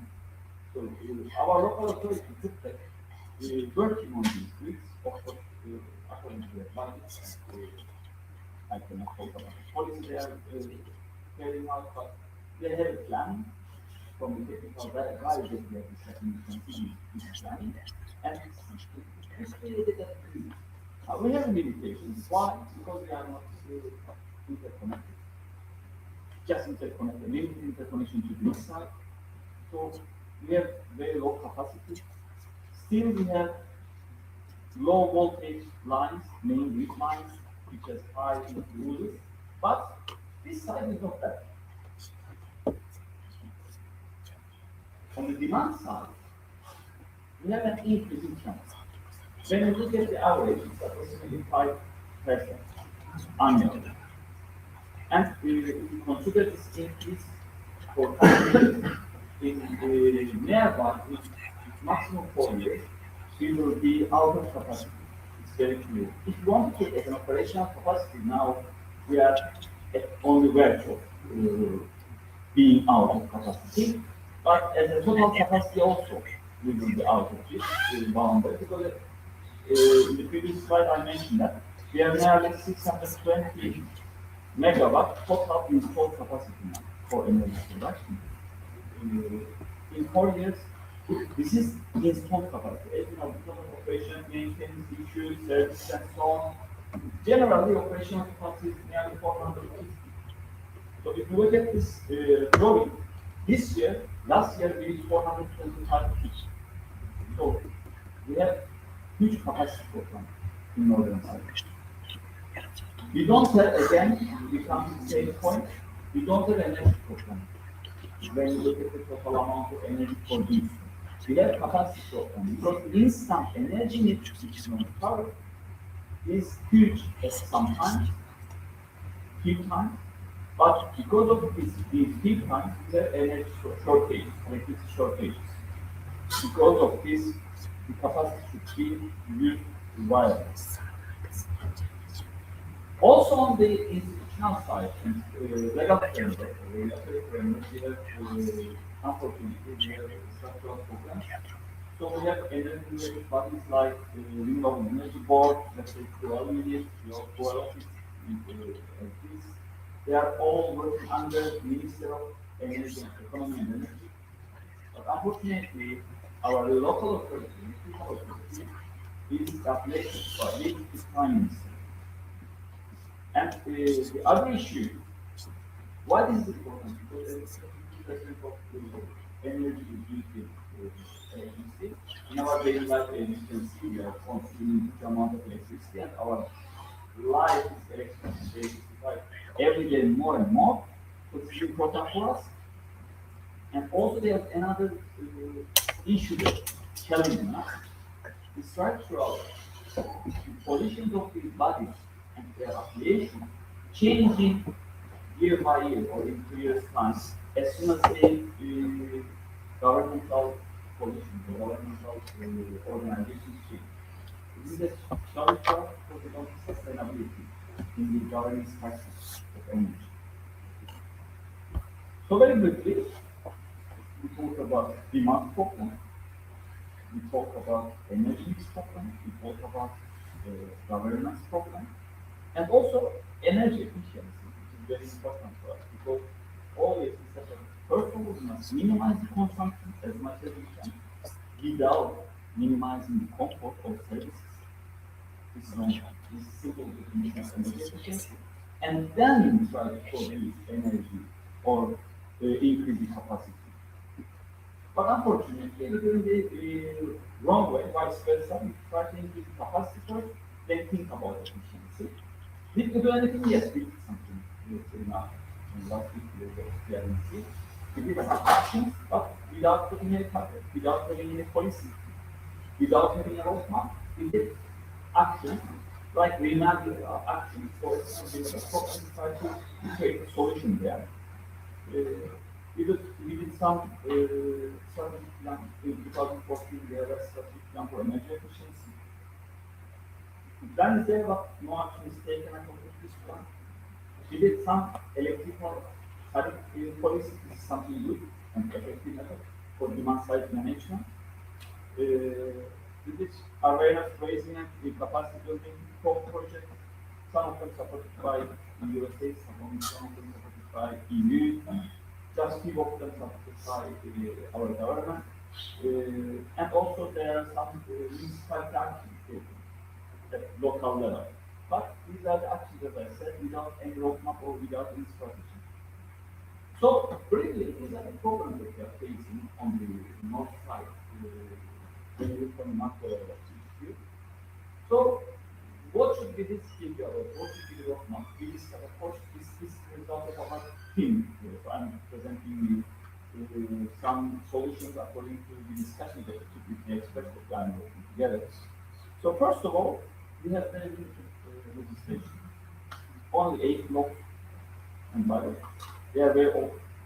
Some of them are from the colony period of the cycle, mainly electrical power, and they are outdated. So we need to somehow update. Of course, we should have a regulatory body. At least we need somebody who thinks energy at a governmental level, always. So, not whenever we have a shortage, not whenever we have a problem.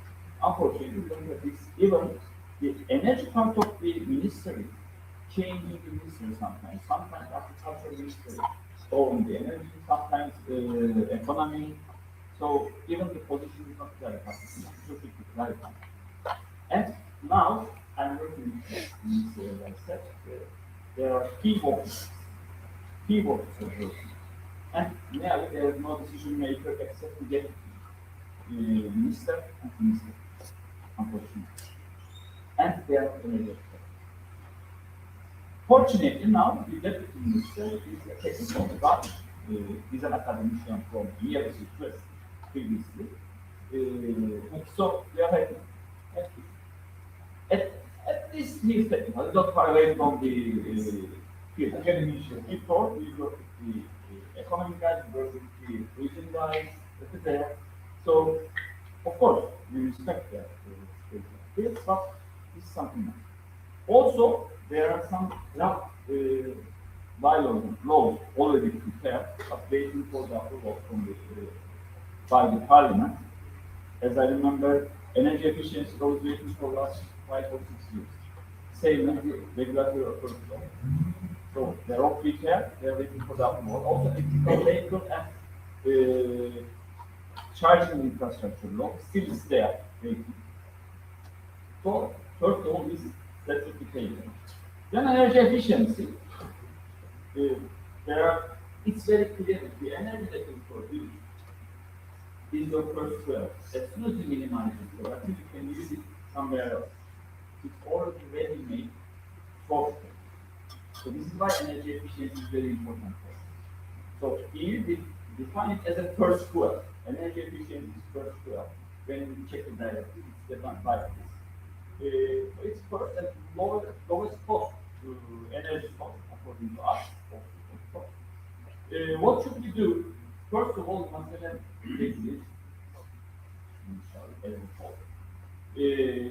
We did some actions, as I mentioned before, but the activity authorities of police and military target. This 15 is a target for each. So they are aiming 15% greenhouse gas reduction.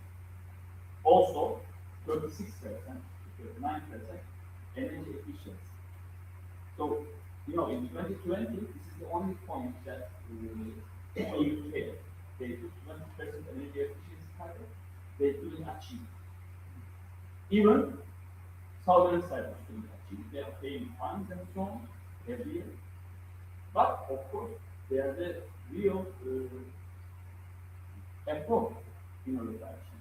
They are changing since 20, they took this goal, implement goal in 2008 actually. And till 2008 to 2025, they changed the energy efficiency directive 3 times. They updated their policies because, of course, they have different challenges. They have very old buildings, so it's not easy to renovate these buildings, insulate these buildings somehow. They have also industry which is very huge energy consumer, very high energy consumer. So it's not easy to change these attitudes or update these investments, changing the technology. But they are more likely. We can take good action. Also, they have the same problem like us. The main energy consumer is public buildings, governmental buildings. It's similar to our social. So they are putting some different goals for these issues, as I mentioned here. So they do certification. They are giving some incentives. So we should consider these also for energy efficiency. Is that possible is an issue that we should take care? Everybody is talking about banning the fuel oil number 6 or fuel oil. We are highly dependent on fuel oil. So as you see here, electricity is 95% produced by fuel oil inside, not inside, on the north side of the island. South side is not far away. What is happening in EU? EU is not planning, of course, but they are only using for emergency. So now they are doing a project known as Europe. In this Europe project, they are trying to minimize their dependency to Ukraine gas. So because of this, they give some tolerance to the oil, yes, coal, but they are limited. Of course, it's very clear that we should change. What are the options? First of all, options, natural. So it has a budget for us, of course. But it's very clear. Because as soon as the industry is increasing, the price is increasing. The quality is very clear. And we are talking about the top classes, most classes, coming from our carbon emission is very clear and measurable. We don't have this problem because we are not measuring. It's a way. If you don't do that, you cannot do it. Maybe that's why you can side. This is what we are doing now. So it's very clear that we should work and we should consider the environmental impact of it also. We have some numbers under our hand, and on the debt side, that we have taken covered on the Caribbean side. The number of unset persons that we never is more than other types of studies. Of course, these are official numbers, so I'm only studying. I cannot show you anything, but there is a study on this. It should be considered. We should also increase our energy needs. We should put something inside, not full oil on. So solar is one of them. It's very good. We should increase it. We have some limitations regarding our grid. We said that we are doing investments. We are doing some investments there, but it's limited. Isolated grid is a limitation of renewable energy. There are some solutions for it. But technologically, we have options that we can take. One of them is storage. Storage is somehow from maybe incentives can be considered for this. Of course, we have some budget potential inside. But if you are going to spend money, storage is one of the policies that we should consider. It's totally the battery. Battery is one of them. There are different storage technologies that you can consider. You should consider them. Of course, we should have a target. We should have a policy and target. We have a policy for renewable energy. It's also outdated. And the bylaw should update urgent because it doesn't allow online storage system. So it's really outdated. We should consider it urgent.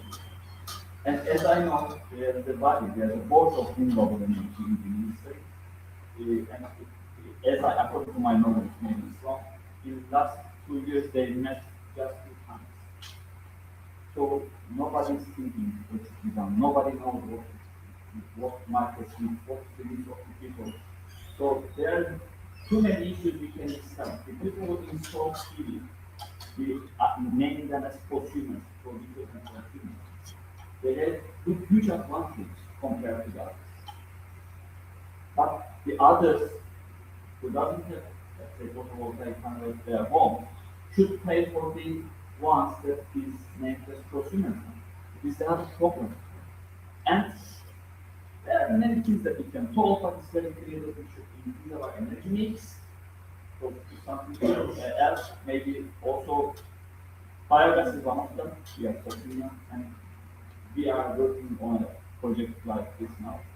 On the verge of complete, maybe in 6 months, we are going to open the first private biogas plant on the northern side of Ireland. But it should be done more because biogas is a nice solution. You will also get rid of some of the waste, mainly organic waste, that is damaging the environment and producing not only damage but also fertilizer. It's a good solution, very good solution. It's renewable. So we should consider this. Green hydrogen is very popular all around the world. It should be considered. Now, the investment can be done, but of course, there should be a good plan. Okay, we are discussing this, that our grid is, first of all, system adequacy is very important. We should be clear, and we should know our demand and supply balance. So data should be monitored very well with production. At electricity level, this is good. It's not that in PRC, but on the other issue, when you check the transportation side of the issue or other primary uses, we have this problem. When you look at electricity sector, we have limited connection to the southern sector. They are limited. This can be increased. If we can connect to Turkey, like water project, so one of the biggest projects, maybe the biggest one for Ireland. This interconnection is still complex. Discussed, there are different problems like the EMQSE, the organization, the local body that working on interconnection system in the European Union. And as Turkey is a member in this organization, you should get their approval. Some particular it should be solved. Because it's a need for the island, not only for the TRC, but also South Cyprus. It's a problem.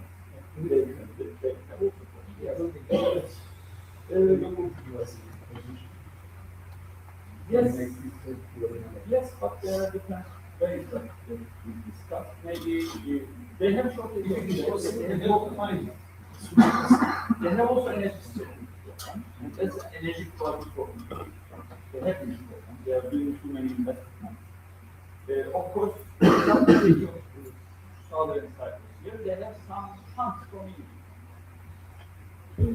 I can tell you different stories on the planet there. So this is one of the disadvantages that we are facing. But of course, we should not be the directive that we said. So public sector leadership is important, but at this point, we should have a stronger market. Somehow, as we said, we need to promote energy sector, but not only in production, but also in efficiency. So it creates jobs, it creates another bigger market, creates jobs, very important for this island. At the end of it, it's create a value. So it's very important for us. We are talking about energy management system now in private sector.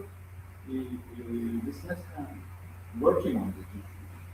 But as I gave the example at the beginning, without any action among the government, the individual actions are there, but not a policy of the government, unfortunately. There's different examples. You can see, let's say for EU, they said that this 3% of the total building area should be generated. For the public building. As I said, public building is one of the very important areas. And buildings consume 40% of the primary energy of the world. So buildings, that is very easy to audit buildings and take energy conservation measures there. It's very easy. It's not like industry. In industry, we have different processes and experimentally. It's very difficult. We must be aware of every point of the process, from temperature to humidity, different conditions over there. But buildings are not like this. Now, similar, just the action that you are going to do is similar one. So if you can motivate to do it, it will be easier compared to the other sectors. We talked about infrastructure. We said that we are at that point, but next step maybe will be smart grid and digitalization. It's very important for us. It's smart EO. Monitor, you must digitalize and monitor your consumption. You must have smart meter, SCADA system. You must monitor all the production and consumption.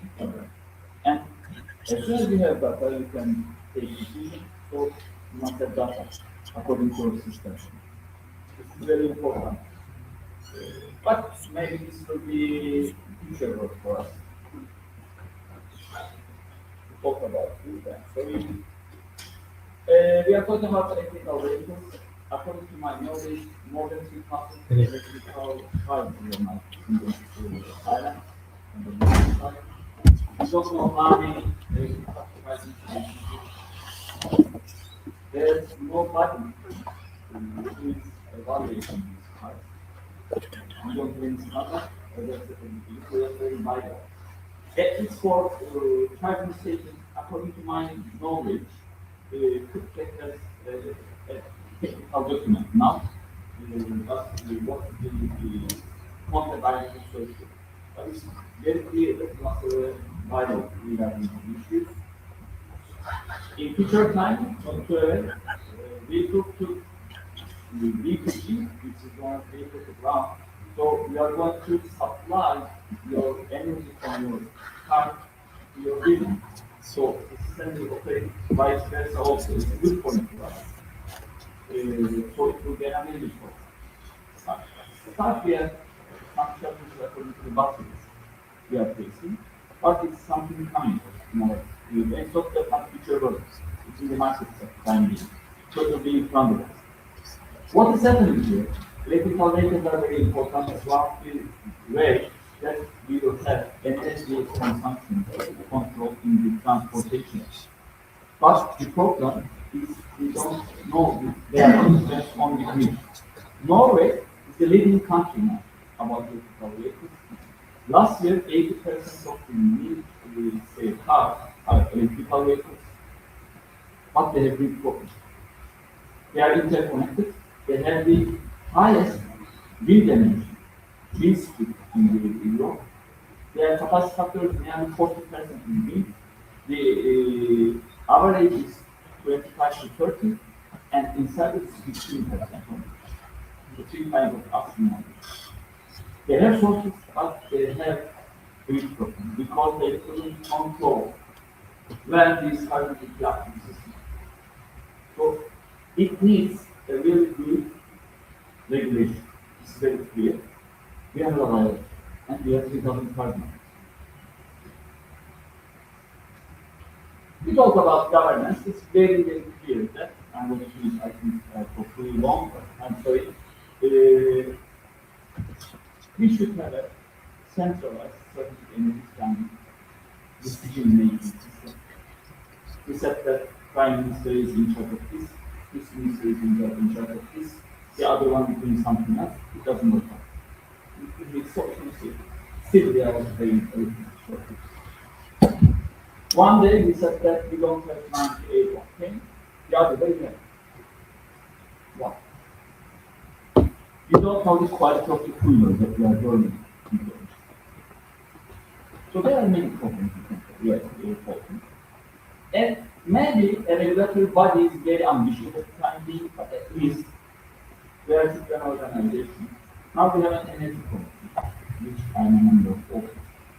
But just talking about one specific needs that should be discussed, and they're not certain about it. And we should have short, medium, and long strategy. It's a must. Everybody can. And finally, so we have changed the ducks, but on the other hand, we have good knowledge, we have women inside, and we have good connections, we have good samples, we have, the best practices, we have the fails. So we are going one or two steps ahead. They are following someone. So you can see the struggling positions also in government. And as soon as possible, you should take action that is summarizing. So very clearly, you should look at our maintenance. Very clearly, you should change the product development. At least we should do a plan. Energy efficiency should be in these actions. You should have a regulatory body, at least an organization that will be working on continuous and governance. So you should consider environment. You don't consider it. Because people are talking about the main issues. But you know the environmental problems that we are facing. But you know what happened in 2 weeks ago, in 1 week. So everything is changing. Now it's measurable. The level of sea, the melting ices, the temperature, global temperature. We can discuss that. Is it natural or not? But it's very clear we are having this problem. And we know that we know the global warming. So somehow, because of unpredictable gases, this crisis is somehow very, so we must consider it. Thank you very much for your patience.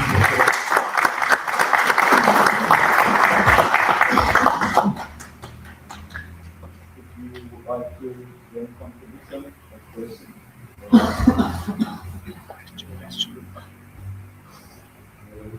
Mr. Apostle, thank you for your insightful, valuable presentation.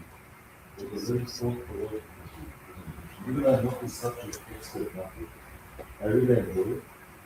And I just want to share my wish with the permission of the chair.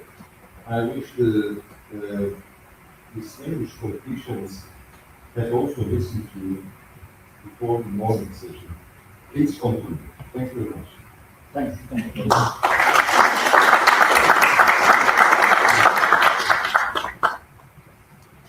Thank you very much, Professor for the work. As our next speaker, I would like to invite Professor Dr.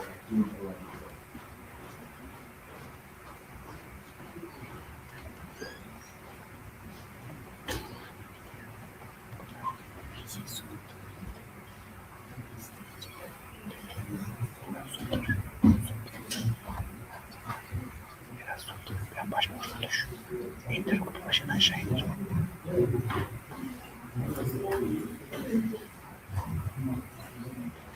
Az da başını indir. Tamam.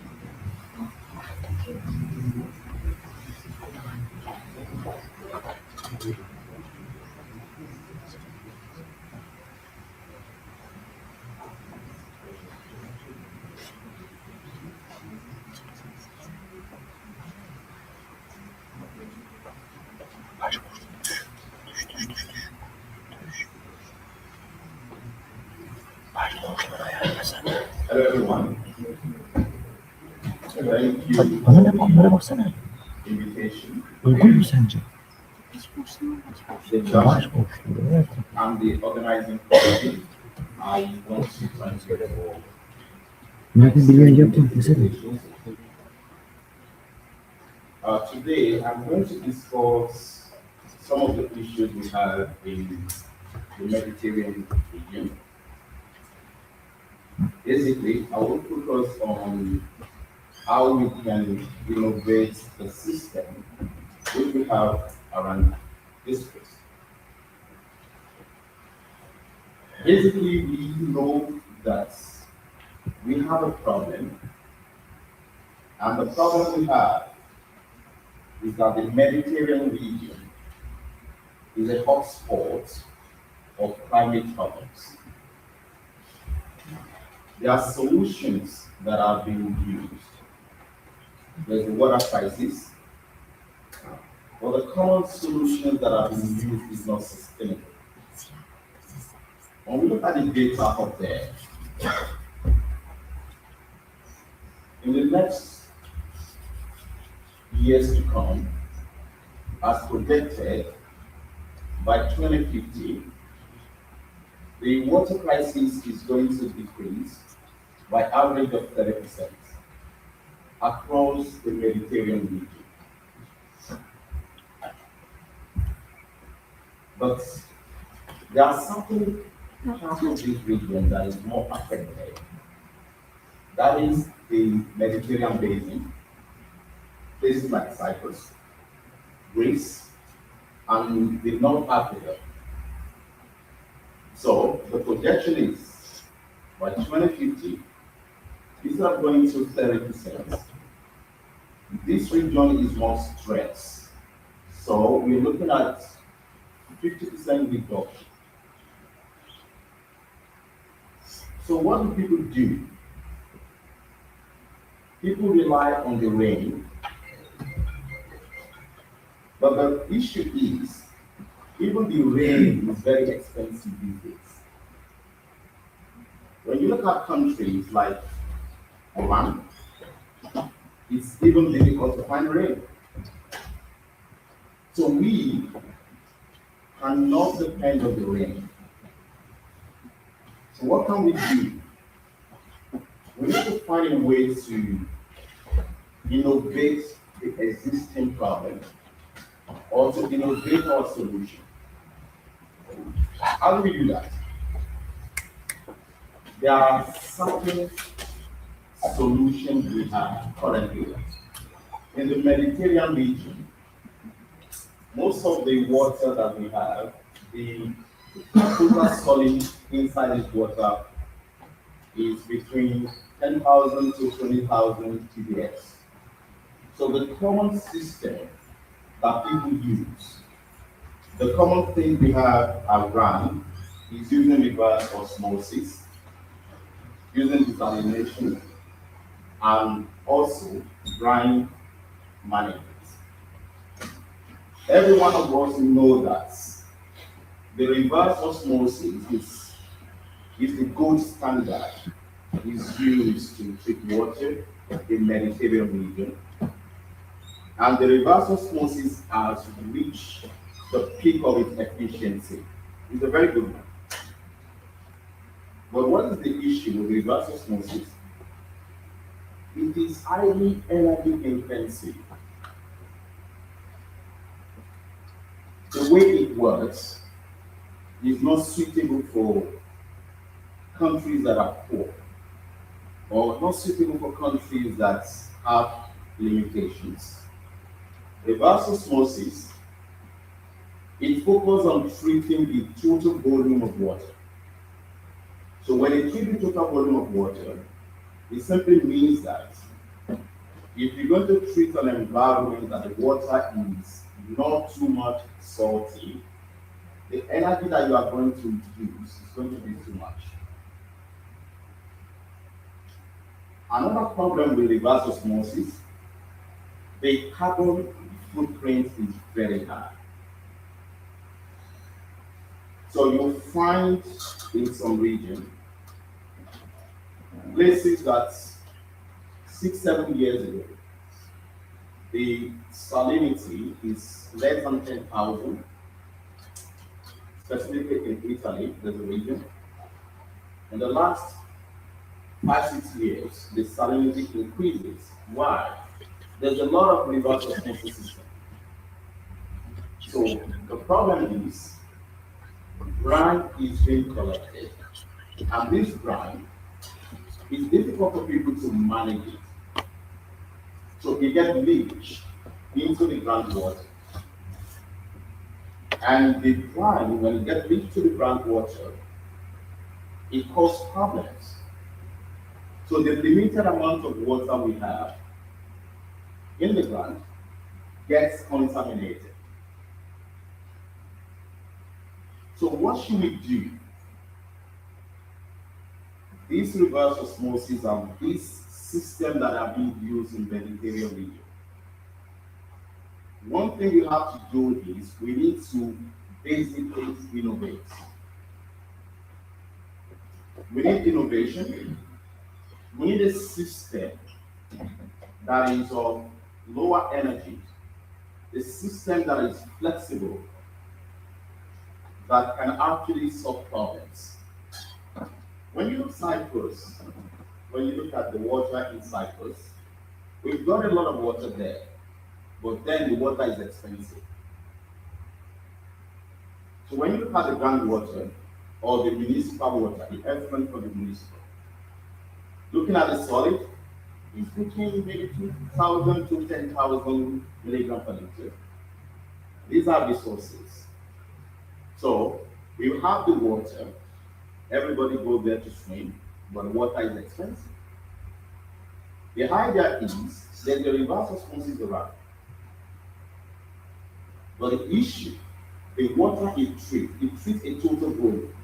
So when you put 10,000 liters in a reverse osmosis system, the energy they will use it for 10,000 liters. That is not sustainable. That is not good for the Mediterranean region. What should we do? What I'm proposing is we need to go to something that is better. We know the problem, we know there's a crisis. The solution is to go to electro-drilling membrane. This is a powerful solution, not just to the Mediterranean region, to several regions. So the electro-drilling membrane, instead of treating the total volume, it just treats what you need. You have 10,000 liters of water, it contains salts. Reverse osmosis treats 10,000, but these just remove the salts you need. So the power you spend is not for 10,000. The power you spend is just to remove the quantity of salt that you need. And what will you get? You get a clean water. Not only that, you can actually recover valuable resources. You get water, you get resources, you get energy. When you look at the system of reverse osmosis, basically, it uses alternating currents. It has a pump, it has a rectifier, everything is there. But this system I'm proposing, it works based on direct current. Just a battery can drive it. Not only that, you can connect it directly to the solar panel. Because the solar energy, directly you have a direct current. For reverse osmosis, you have to convert the DC to AC, but this you don't need that. That simply means whatever you're getting directly from the sun, you can just push it there. The system uses a low voltage. It is very flexible. You can easily put it anywhere. And then you can recover valuable things. How does it work? So I'm trying to compare the reverse osmosis with the electro-drilling technology. So when you look on the left side, you have the reverse osmosis. As you can see, It's based on pressure system. You put 10,000 liters of water, you have to apply pressure on 10,000 liters of water. But for electrodriven membranes, no, you put 10,000 liters, you look at how much salt is inside. Is it 5,000 milligram per liter is inside? You focus just on the salt. So the energy you use will just remove what you need. There's no pressure.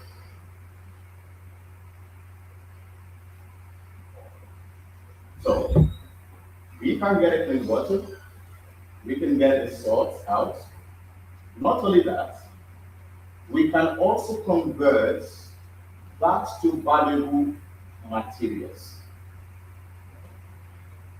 We can convert it to acid, we can convert it to gas, and different chemicals.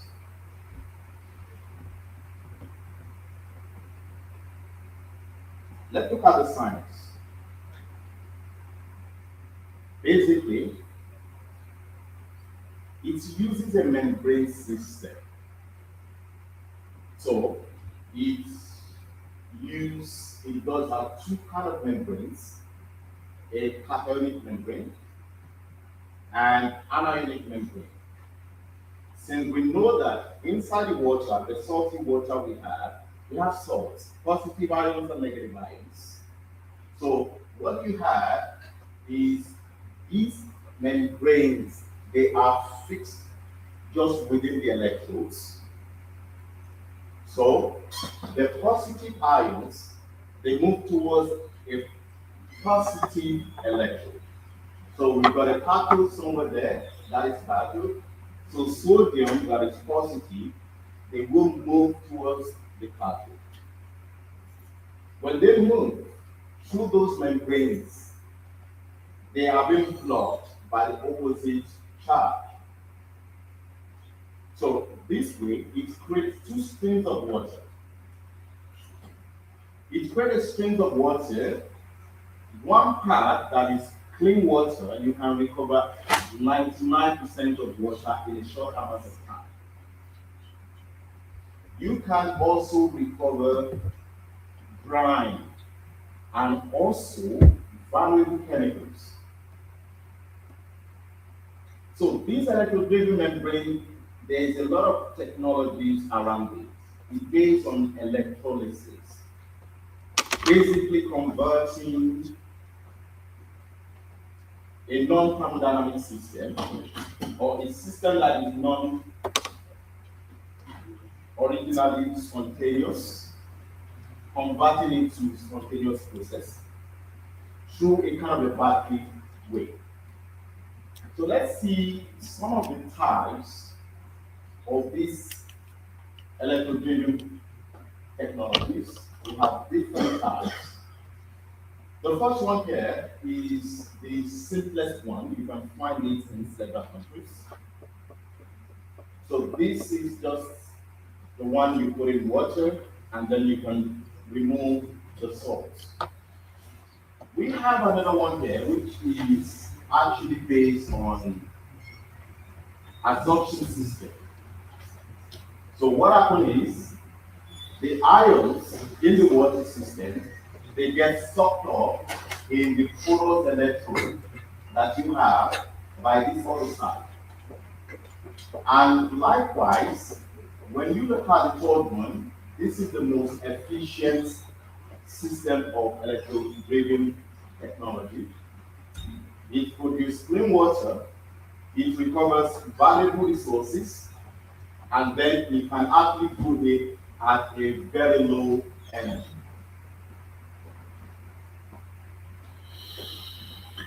These systems have been used and they can be compared to a reverse osmosis that is commonly available in Mediterranean region. When you look at the reverse osmosis, it takes a lot of energy. The specific energy consumption just to treat a municipal water is roughly 1.2 to 2.1. But when you compare that to electrolytic system, less than 1 kilowatt, that is super good. In Cyprus, you know that we have brackish water. A lot of it is a resource. So, looking at the energy, you can see that what we can use to treat it is so small.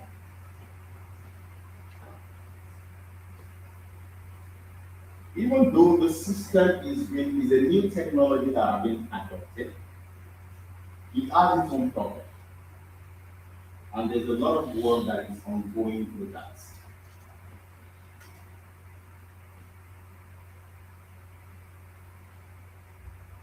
As you can see, this electrolytic system has been applied in different Mediterranean regions, and it has been able to recover valuable amounts of clean water. It has also produced chemicals, and the good part of it is the energy we use is so small. In our lab, we tested this with the seawater. When you compare it with the same amount of water that is given to the reverse osmosis, the fraction is so small. In my university, Eastern Mediterranean University, we calculated how much water the students take in a day, this PPCL, volume of water. So our calculation is this: if we have to use this system to produce 50 cl from the seawater, it will cost us less than 1 liter. We have a calculation, we develop models to see the feasibility of this.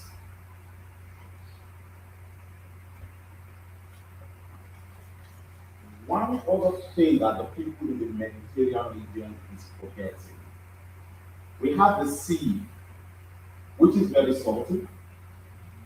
Everybody knows that these days, all the cars are turning to electric. And one of the valuable resources in the water, the sea water, is lithium.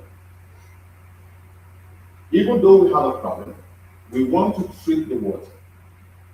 We can treat the water.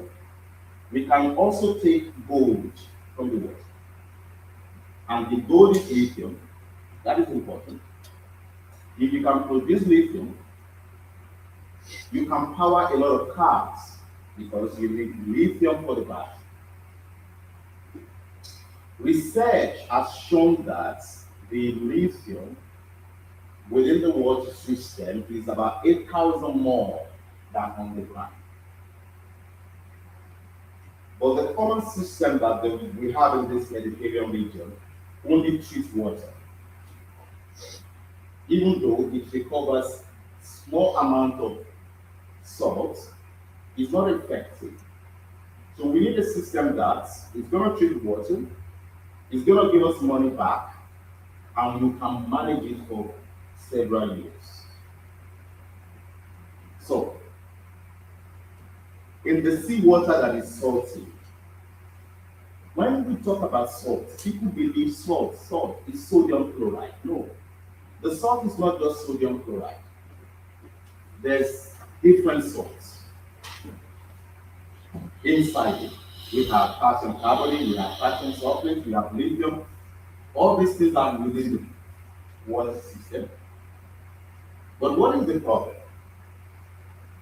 This reverse osmosis, as you can see, I mentioned earlier, it uses a membrane.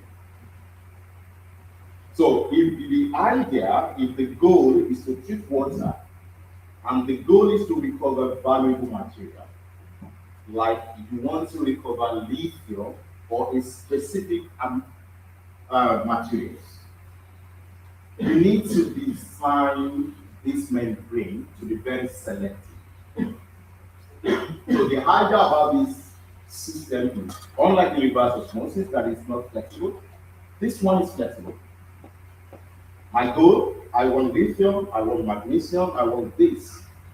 I don't need to do anything, I just need to change the membrane So we have a membrane that can be selective to a specific metal. So when you look at this part, you see, if you look here, calcium can actually pass through. Looking at this other side, in the water we've got two ions here. We've got magnesium, we've got lithium. But when you develop a membrane, you can actually block the magnesium and just allow the lithium to pass through. That is how we separate it. So you can develop different membranes. And one thing about these membranes, they are polymeric. What it means, they are renewable materials. So this is the kind of technology that is needed in this environment in most Mediterranean countries. This picture shows a pilot system that is used in Italy. That is EDN. This is run for 1 year. It looks a bit small, but when you look at the value of energy, it's so small. The energy that is recovered from this system and how much resources. So this EDN, it produces hydrogen, it produces an acid, hydrochloric acid. It also produces chlorine. So they were able to recover valuable chemicals to the extent that all the money spent were actually recovered in 1 year. And the good thing about it is, because you can connect it directly to solar panel, you don't need to spend money. It's using DC. So the power that comes goes through. So this EDN, for it to function, the brain of EDN is based on the membrane system. So if you can develop a good membrane, it will dictate the performance.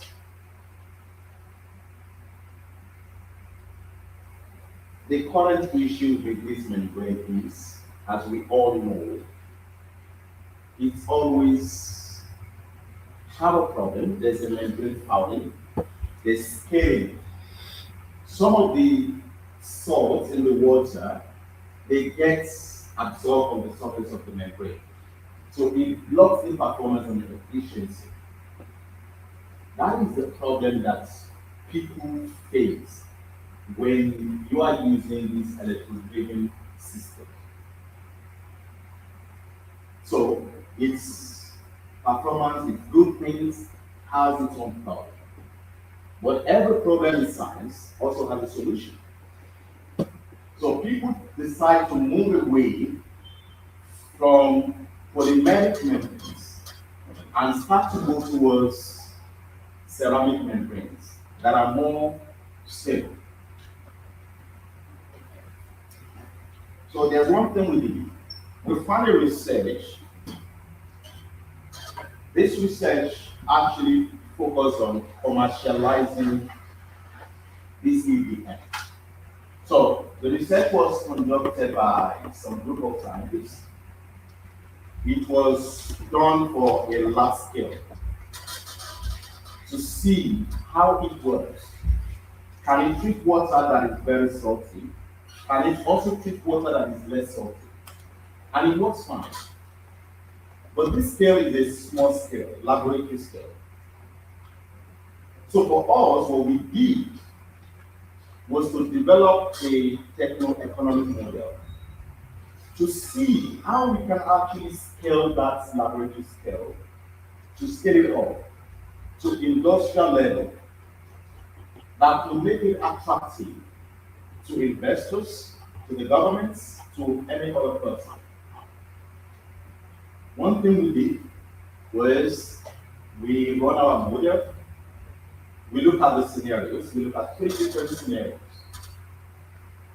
And very important, our top case there in our work, we realize that the third scenario, even you spend 10 million, even you spend 10 million, you will realize your money in just 7 months. Whatever you spend. We tried different cases. We collected data from Spain. We collected data from Italy, different countries. We have 7 different data to develop the models. And then we find that within 7 months, whatever you put in the investment, you can recover your money. So the question comes, why is it that the government or private investors, why is it focusing on reverse osmosis? Why? We have fresh answer to it? I have a question, but what is the reference here? What we are comparing? So we were trying to compare that. According to what is 7 months? Okay. I'm sure you have a reference that. Yeah, we have a reference. So our goal is this: we want the water, we want to produce a clean water. We also want it to recover values, and the focus is on lithium. No, I'm asking you this. You have a reference case. Yeah, we have a reference case. Yes, reverse osmosis. Yes, reverse osmosis. Yes. Our reference case is reverse osmosis. So, based on the work of these scientists, they use reverse osmosis. And so we were trying to compare it with this EPA. So we look at it that the reverse osmosis, for them to recover the money, it's going to take 35 years. Based on the same volume. What's the life duration? So the life duration is exactly the same 35 years. So by the time you recover your money, the machine is this one. So we were looking at, okay, if we are proposing to use EDF, let's compare it with the gold standard. The gold standard is reverse osmosis. It's used all over. So why not? You talk to the government. Why you don't tell them to take water from the sea? We don't care. Every good person doesn't know this science. I get it. But I'm sorry. You asked me this well. Yeah. Generally, maturity of the as a pilot may become right activity with number 3. Yes. According to all of the design right activities, but before yeah. Because on the business side of it, everyone is not ready to evaluate, Yes. yeah, and so on. But on the government side, it's different. As I know, on the south side also, they invest in 10 million euros. Yes. So we are knowing that. Yeah.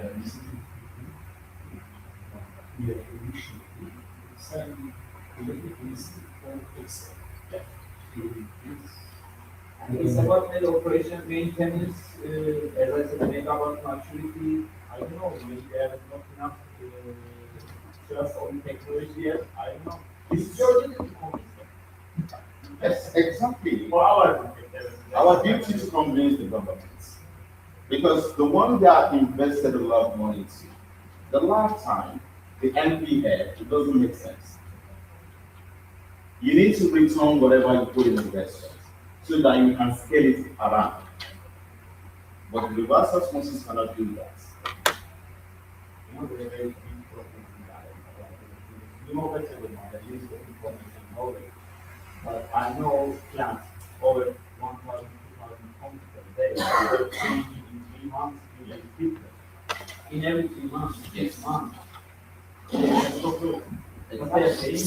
They are paying because it is treating, it costs the money to treat this water. But what we are proposing, don't pay for the total volume. Pay to remove the salt, push the salt out, give the water to the people, and sell the salt, sell the valuables. So that is it. I'm ending my presentation. As I've mentioned before, we have a problem in Mediterranean countries. And the problem is the fresh water that we have is actually decreasing. Based on projection from the Climate Organization, 2050, this region, specifically Cyprus, Greece, these ones in the Mediterranean basin, they have a problem. It's going to decrease by 50%. And if we continue to depend on the rain, as I mentioned, the rain is expensive. The rain is not coming again. You have to pay the rain to come. So we need to focus on certain things. We can tap into our resources that we have. We can look at the municipal effluents. The TPS in this system is very small. It's less than this, between 1,000 to 10,000 milligrams per liter. So it behaves like a brackish water. That is very good. It treats suction of water. We have a lot of car wash. This water can be easily retreated. With that, the volume is going to be okay. The money you spend is little because you can run it with a battery. Thank you for the opportunity to allow me to present. Thank you.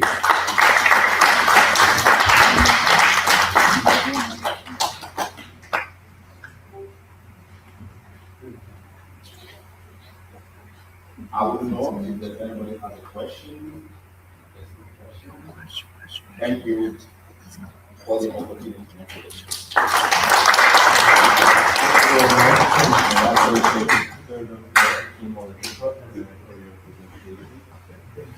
And I think this is my luck. This is the final session, and it's the gold standard session. And we have discussion sessions as well during the presentation, and hopefully we will continue after the presentation. As I mentioned here, this is the gold standard session. Of course, all of the sessions were we had very valuable speakers, but why I say it's a gold standard session is our last speaker is going to be learning online. He presented video to us. It's not a professor Dr. Zekayşem, and his presentation will be coastal environment, sea surface greenhouse, designed for water production.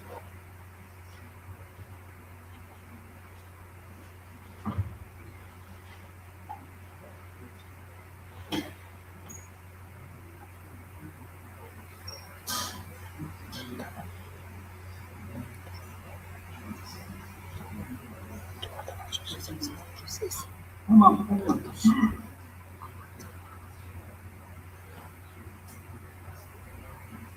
Hocam kayıt başlamış. Good morning to everybody.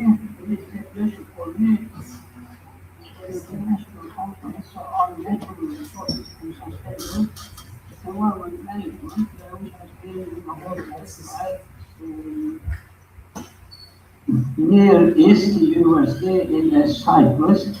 And this university is very active because this is not the first time I'm giving a course or a presentation like this. Especially Professor Dr. Bush is very, very active. I must thank to him. And I also wish the best and mood to everybody who is listening this presentation. The presentation will be about coastal environment sea surface greenhouse design for water production. Of course, we are hearing about the climate change, global warming, and also greenhouse gas emissions in the troposphere, which is a lower layer of atmosphere, and therefore we say the temperature is increasing, and therefore there are climate change. As a result of this phenomena, which is not only natural but also anthropologic, human-made sort of contribution to atmosphere as a result of especially fossil fuel burning that emits carbon dioxide and other sort of gases into the atmosphere, and therefore there is, you know, a greenhouse. Okay. We are very much accustomed to greenhouse terminology, which I'm going to come later on. Okay, now if you look at this presentation, you see over there greenhouse. This is a traditional sort of a greenhouse built. It is about a wall, and which is covered with transparent sort of material, which allows the sun radiation to enter inside, and then the successive sort of events will take place. We all know that, of course, at every point on this roof, there will be solar irradiation impact, and then a part of this will be given back, reflected into the atmosphere, but a great portion will enter inside this traditional greenhouse structure. What will happen then? Of course, in that case, there will be also penetration. So the soil will be, warmed to a certain extent, and a part of it will be again reflected back inside of this form. But at the end, there will be the accumulation of heat inside of this traditional greenhouse. It is not an atmospheric greenhouse, but man-made sort of greenhouse in order to grow agricultural sort of productions, which has been persisting in literature since 2000, and that is called seawater greenhouse structure. And the main purpose is, okay, the same solar radiation we have. Now, over here, if you look at this background, there is over there a sort of greenhouse, but that greenhouse is not on the sea surface, as I'm going to explain according finding later on. What happened is that, of course, solar radiation will hit the sea surface, sea water, rather. It is not only the surface, of course, it may penetrate in some centimeters or meters deep in the sea water. Then what will happen? The evaporation will take place. And that evaporation will cause the accumulation of, the moist air, hot. And that hot moisture, of course, as we know, the more the air is heated, there will be a sort of expansion. And the hot moisture will expand on both sides. If you allow me to come back, for instance, this hot moisture may expand like this, all right? Or, I'm sorry, or it will. What does that mean? Of course, physically, it means that the atmosphere, which is close to the coastal area, will expand, naturally as well as vertically. As it expands vertically, of course, there will be moist air movement towards inland, and therefore, at the back, you see the greenhouse, which is very close to the sea coast, and over there are, some windows. Moist air will enter inside, and therefore there will be over there the greenhouse effect due to sea water, and this is referred to as sea water greenhouse structure. And in the literature, of course, you can find several sorts of publications. Unfortunately, it has not been touched in deep very much, but it is affected. And this is, I think,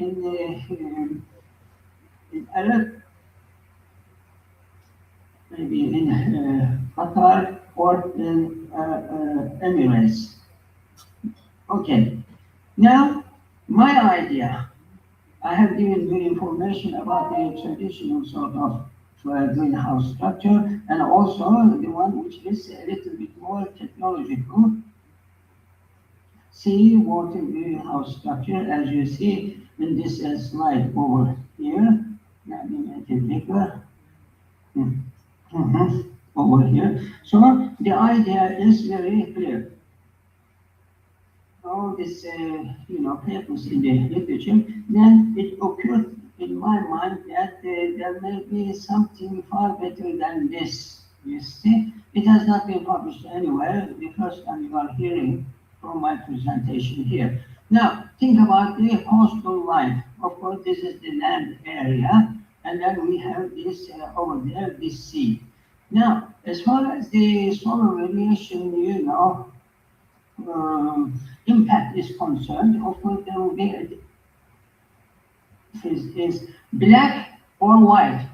It is well known in the literature physically that the black sort of areas will be heated more than white, and therefore, if we have two plates, these are not the plates. These will be meant as greenhouse walls, as I'm going to explain a little while later. Now, if you think about, if you put two, plates next to each other and subject these two plates, one of them is black and the other one is white, to the sun radiation, of course, you will see that penetration from black to white. All right? Now, what I was thinking about, a green, did I say, this type of greenhouse in the form of a wall will appear, in my, over here. This is a black wall, so it is a greenhouse. Sea surface greenhouse. It is not seawater greenhouse, as I explained a little while ago, but it is sea surface black wall, which is connected, to white wall, and this one is extending into the land. So what will happen? As the solar radiation hits these two walls, and there will be inside of black wall, as you can appreciate, the high heat, and there will be more evaporation compared to the white wall, room. In that case, there will be the flow of air moisture from the one, and then it will, of course, enter, as I will explain later, either into the atmosphere. In that case, more compared to this case, the previous, which is the seawater greenhouse structure. If you compare with this, of course, in my case, there will be more hot moisture than this one. So it can also be used for this type of greenhouses, which are on the sea surface. Okay, in that case, I'm going to explain a little bit more by taking some cross sections. A cross section in the black wall greenhouse, and BB cross section, and also the longitudinal sort of section, which will show me the movement of the air moisture originating from the black wall and moving towards the land. Okay. Now, if you look at the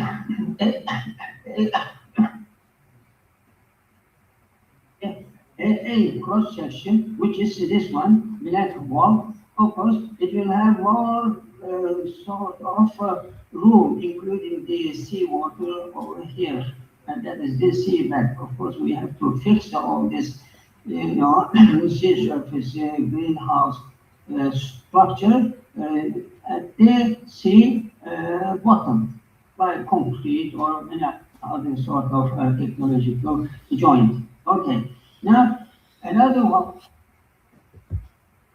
which is the white wall over here, If you look at this one, of course, it will be at the shallow sort of water, and there will be, as I explained a little while ago, an air movement from moist air movement from the black greenhouse wall towards the white one, and then there will be some things. Of course, we know what green pH, you see, greenhouse, different. And so far, I mentioned about 3 types of greenhouses. One of them is greenhouse gas emission into atmosphere due to the fossil fuel burning that causes the global warming and the climate change. That is the first one. And the second one, which I have mentioned, was about the seawater greenhouse, where enters through the windows of land surface greenhouse, which is referred to, seawater greenhouse. And mine is referred to sea surface greenhouse, because my greenhouse is built on sea surface. All right. What are the, as I explained, these walls are black and white, and there will be over there, opposing thermal chambers. They absorb solar radiation from of this black and white walls. As I explained, there will be the temperature difference, and we know physically that the moist air will move from high temperature to low temperature. So that means the air movement inside the walls will be from black to the white wall.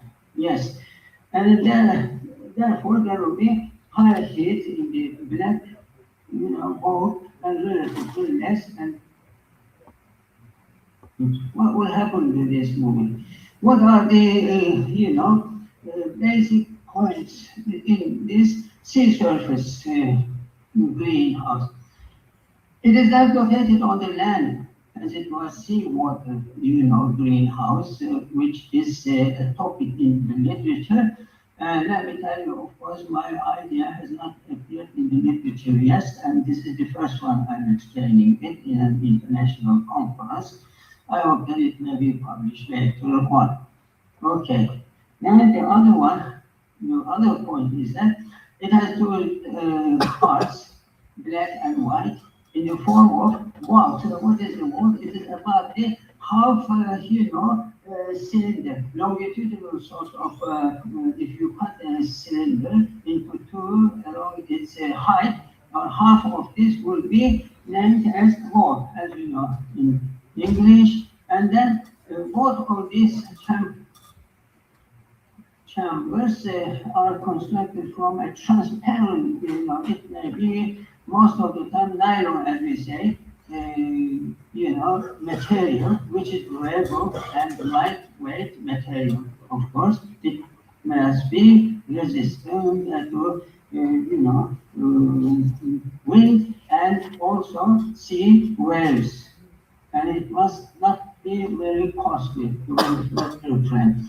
Later on, perhaps you may ask me, okay, what would happen if there is a sort of, thunderstorm and things like this. Okay. Now, the black chamber absorbs the solar energy and the dense air moisture. What will be happening this day? White chamber reflects a high amount of solar radiation with relative less absorption, and therefore the hot air moisture will go towards the inland from the sea surface inside these two different sort of things. So I have explained all of these three. Now let us look to the longitude. There's over there, known as CC, longitudinal cross section. This is very interesting.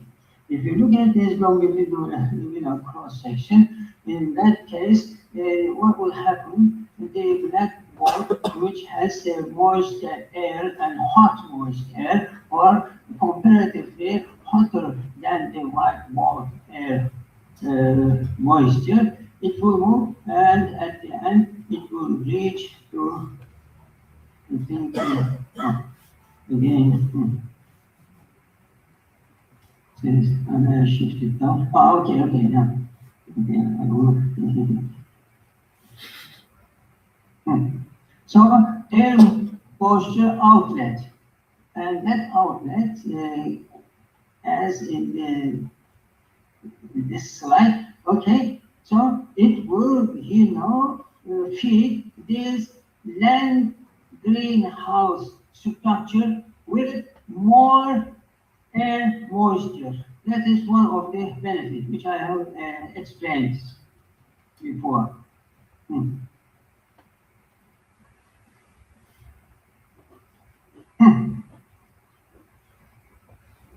Which is very important.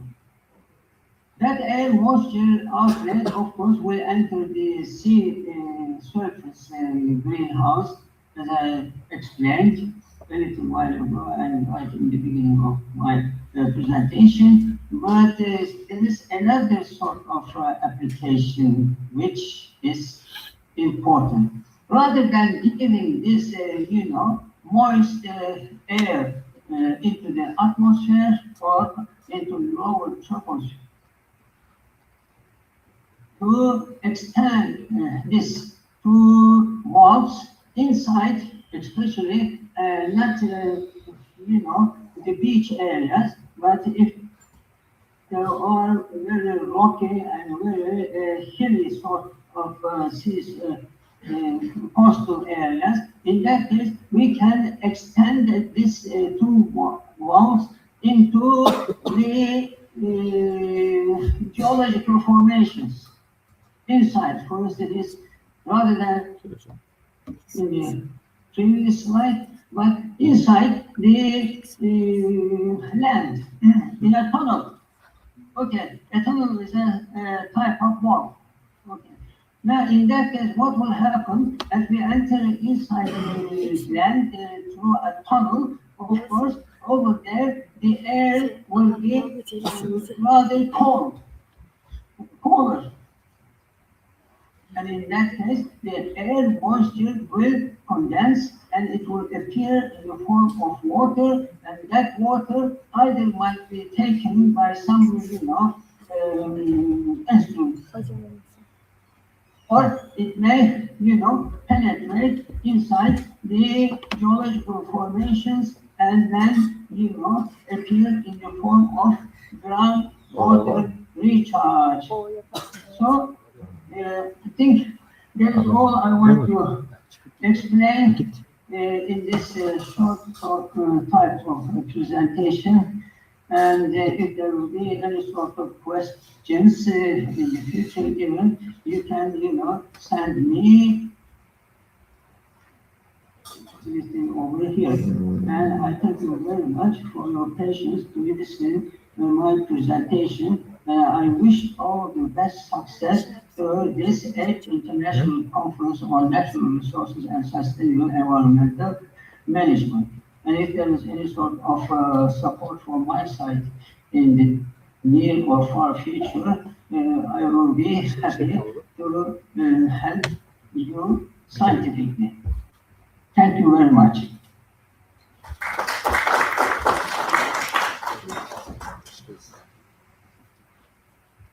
I would like to extend our sincerest gratitude to Professor Dr. for delivering this presentation. And I would like to take the opportunity to thank all of you, all of our speakers today. It was lovely meeting you. And one of our conference will continue with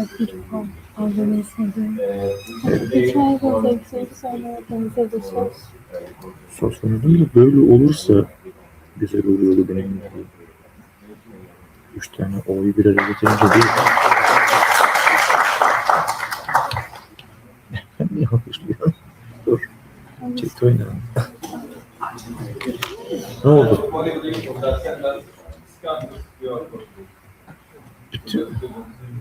Hani bir tane daha var da. Acaba bakıyoruz ama geldi acaba çok. Yo. Bir tane daha vardı ya. Bir tane daha ne diyorum aslında. Hocam.